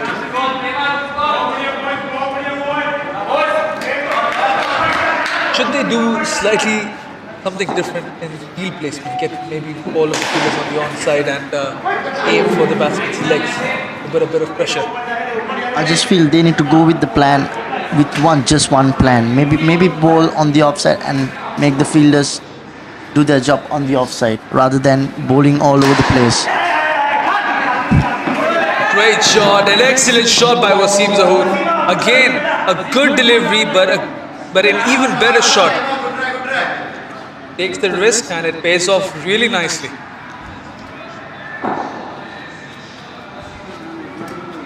Oh, good ball. That nipped back in. And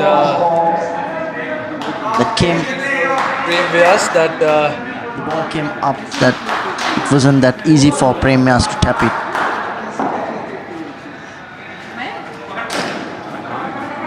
He finds that room.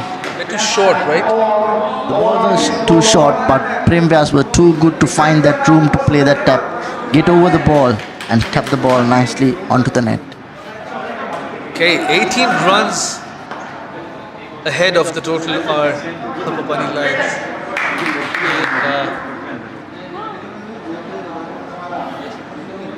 And we have these 5 overs to go. They need the red lines, that is, they need at least 4 to 5 wickets in succession. Not over until it's over. Can they produce a gem of a performance in these last 5 overs? Nothing to lose from here onwards. Yes, Aman with the ball, not a good start. 98 on the speed gun. Aman Agarwal and wide given down the leg side. Not a good start. Takes a pause in his run-up. Will load that up again. Prem Vyas on strike. Another wide down the leg side. What is Aman trying to do from here? Is he trying to get the in-swinger? I feel yes, he's trying to get him maybe bowled, but you can't take wickets alone. You need to get the help of the fielders as well sometimes. But that was a really good ball, making the batsman play. The ball came a little bit lower.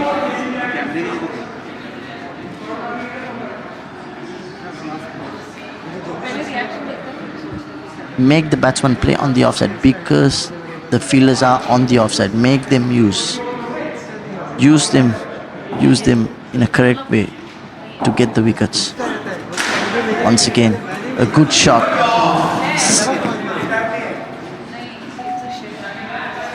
2 runs to Prem Vyas. Prem is too good. 9 of 11 balls for him. Wasim on the other hand, holding at run a ball at 9 of 9. That's also tapped nicely into the onside this time around, and 2 runs to Wasim Zahoor. Last 3 balls.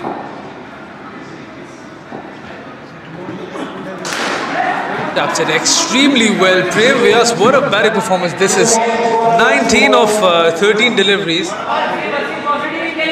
He's not done anything wrong in any of the deliveries he has faced.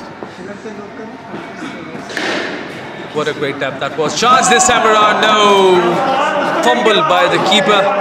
Unable to collect that. I think Abood was trying to go for the direct hit. Abood did everything correct, but not the throw. He went under the ball, collected the ball, but the throw was not straight at the stumps. If it would have hit the stumps, I think that's an out. As well of the skin coming up, and that is short of some authority by Prem Vyas to finish things off. The top scoring batsman, 21 of 14 deliveries for Prem Vyas, and now we have Akhil Karkera and Sohail Qazi close it off for the last skin. Now, unless until they do something highly, highly horrific, this match is pretty much done and dusted for Thambapanni Lions. If they do so, it should be a miracle. But it's possible. Still, it's possible. You can do it. Believe in the players. Believe in yourself. Give that try. Anything can happen. We have Nitesh Shetty to start things off in the last batting pair. It's Nitesh, Himant, Kunal and Dalal left. Finishing off. Ball to begin. Not a wide given by the umpire, and at 93 kilometers per hour. Of course, this is the speed gun, one of the many innovations brought to you by UPRO and broadcasted with special customized graphics, scoreboard graphics that is, and special analysis graphics by BQ Sports. This is the Pro A League in association with the Club World Series. Goes at 95. So what I notice in Akhil Karkera's technique is he likes to go after the bowling, but he gives himself a lot of room whenever he does it. Yeah.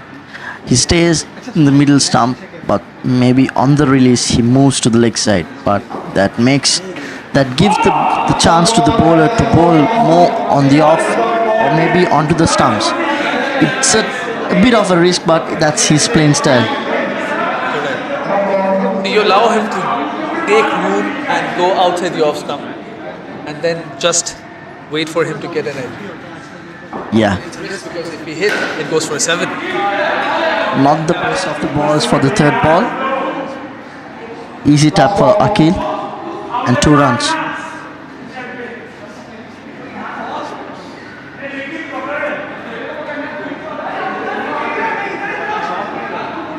Sohail Qazi, on the other hand, likes to drive the ball, likes to aim for the third line areas and get those triples. Yeah, look, he likes to target the third line, the third net.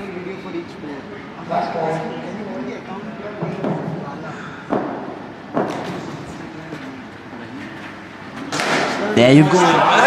Just like that. Easy 3 for him. Vintage Sohail Qazi with a vintage Sohail Qazi shot. What a great shot that was. That has to be shown on replay. It is not an easy shot to play.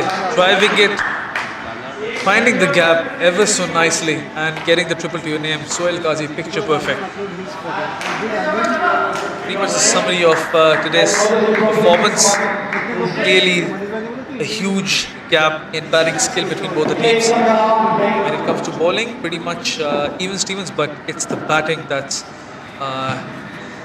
taken all the highlights from this game onwards, but not the rolling. Akhil Karkera throws his wicket away. No communication. I don't even think Sohail Qazi saw him running towards him. Yes. All of a sudden he looks at Akhil and he's right next to him. And the first wicket goes down.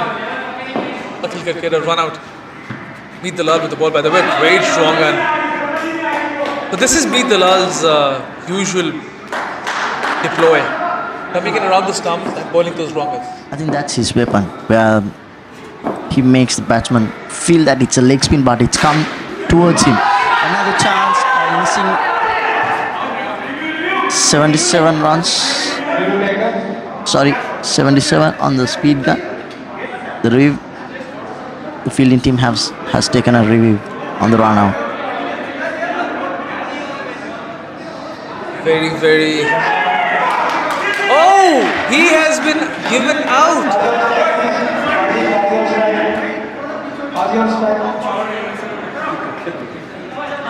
That's really poor running.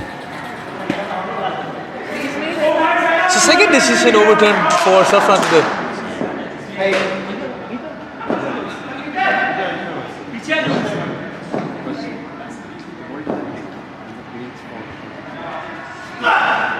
Oh, great delivery.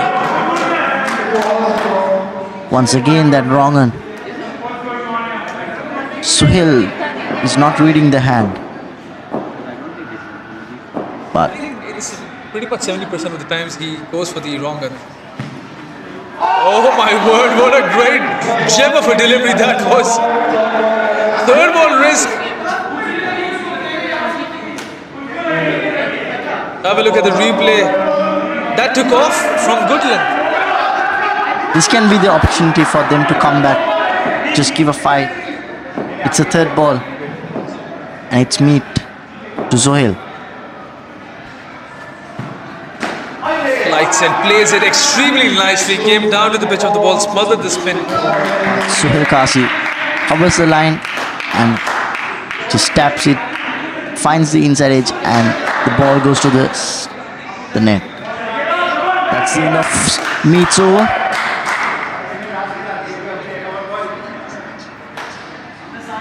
If that slight dip is it too little too late, they need, mathematically speaking, at least 6 wickets off of 12 deliveries. That's a wicket off of every second ball. And it's Kunal Lachani.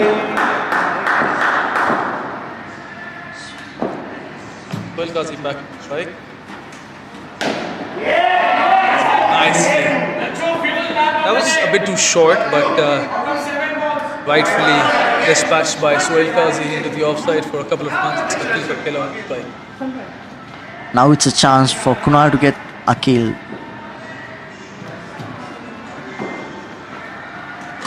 That's a really good ball from Kunal, changing the pace. Look, Kunal has a natural in-swinger. With Akil opening the stumps, will it be a chance for him to go through the pad and hit the stumps? It's a nice chance. Oh, what a great hit! What a great throw by Kunal Lachani. Review taken this time by Sohail Kasi. Great bit of feeling this off of his own bowling. With the underarm throw, Edge remains out. And great throw there by Kunal. That's really good fielding, a back flick to the stump. I think Sohail didn't thought that he will throw. He wanted to go for the counter attack.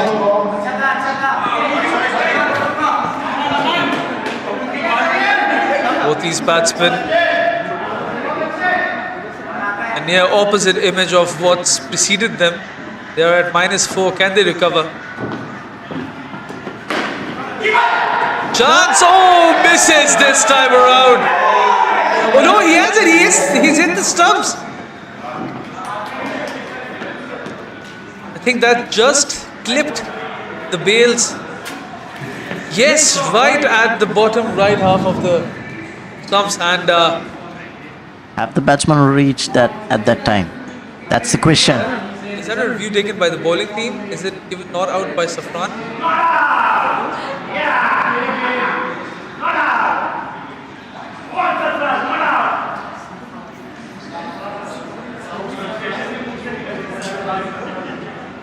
I think that's another review taken by the batsman. Not out.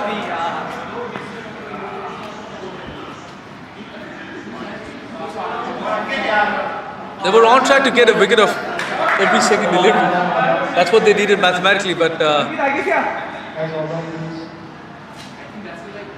think Safran is rightfully revisiting his decision.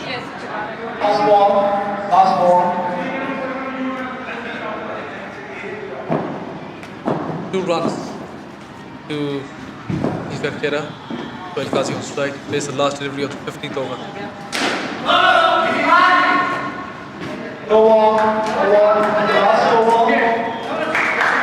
6 deliveries left.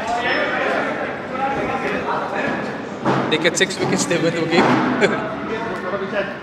But of course, realistically speaking, the game is done and dusted. However, they do have a skin to their name. So, pretty much playing formality both the teams, the last 6 deliveries, unless until Akil Karkera goes explosive Gets some sevens to his name. Oh, ricochet! Oh my word! I think we need to be checking on Suhail Qazi. He's been given out, but I think that hit his arm. Yes, it did. Akhil Karkera did go explosive there, but with the process, I think he has injured his batting partner. Oh, it hit his thumb, I think. That was a really big shot from Akhil, straight to his partner, Suhail. I hope he's fine. That looked very painful. Oh my word, it's hit one of his fingers. He is not looking comfortable out there. I think he's better off taking a break. There are big matches up ahead for Thambapanni Lions and Suhail Qazi's other team he plays for in the franchise league.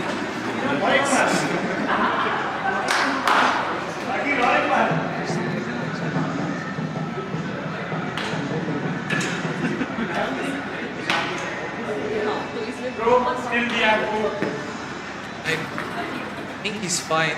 Just his finger.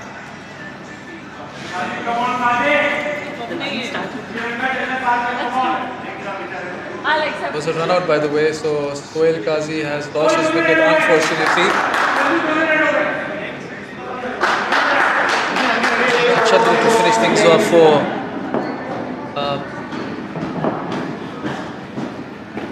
Red Knights. That's it. He's not putting a lot of pressure on his left hand. As we saw, there are big games to come ahead. But no, Suhail Qazi with a triple to his name. Have the Red Knight fielders given up? They're not going to the ball. 3 deliveries to go. Can they get 3 sevens to get the skin? They are 21 runs away exactly to ride down the leg side. Maybe a ball will be taken. Will both these batsmen aim for the last game? They need close to 3 sevens here. 2 of them from Akhil and 1 from... Oh no! That's out! It's a good change of pace. Akhil stepped out, but he couldn't connect it or even get to the ball, and Abu does the rest. Stumped, out, back to -7. A big fumble by Abu, but in the end, all's well that ends well. Wicket, another wicket to Hemachandra. He gets 2 wickets, 2 deliveries left. Definitely the skin is towards Red Knight. Another miss, plain a miss. That was ball at 100 clicks.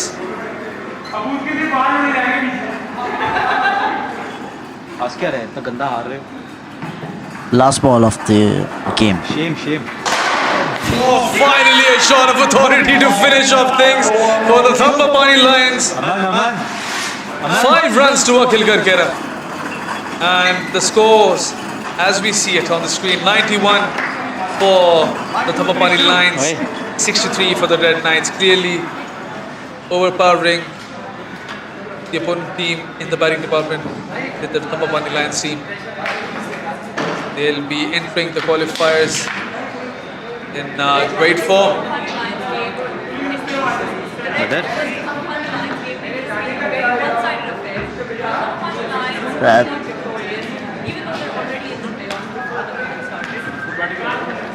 It was the game of Thambapanni, and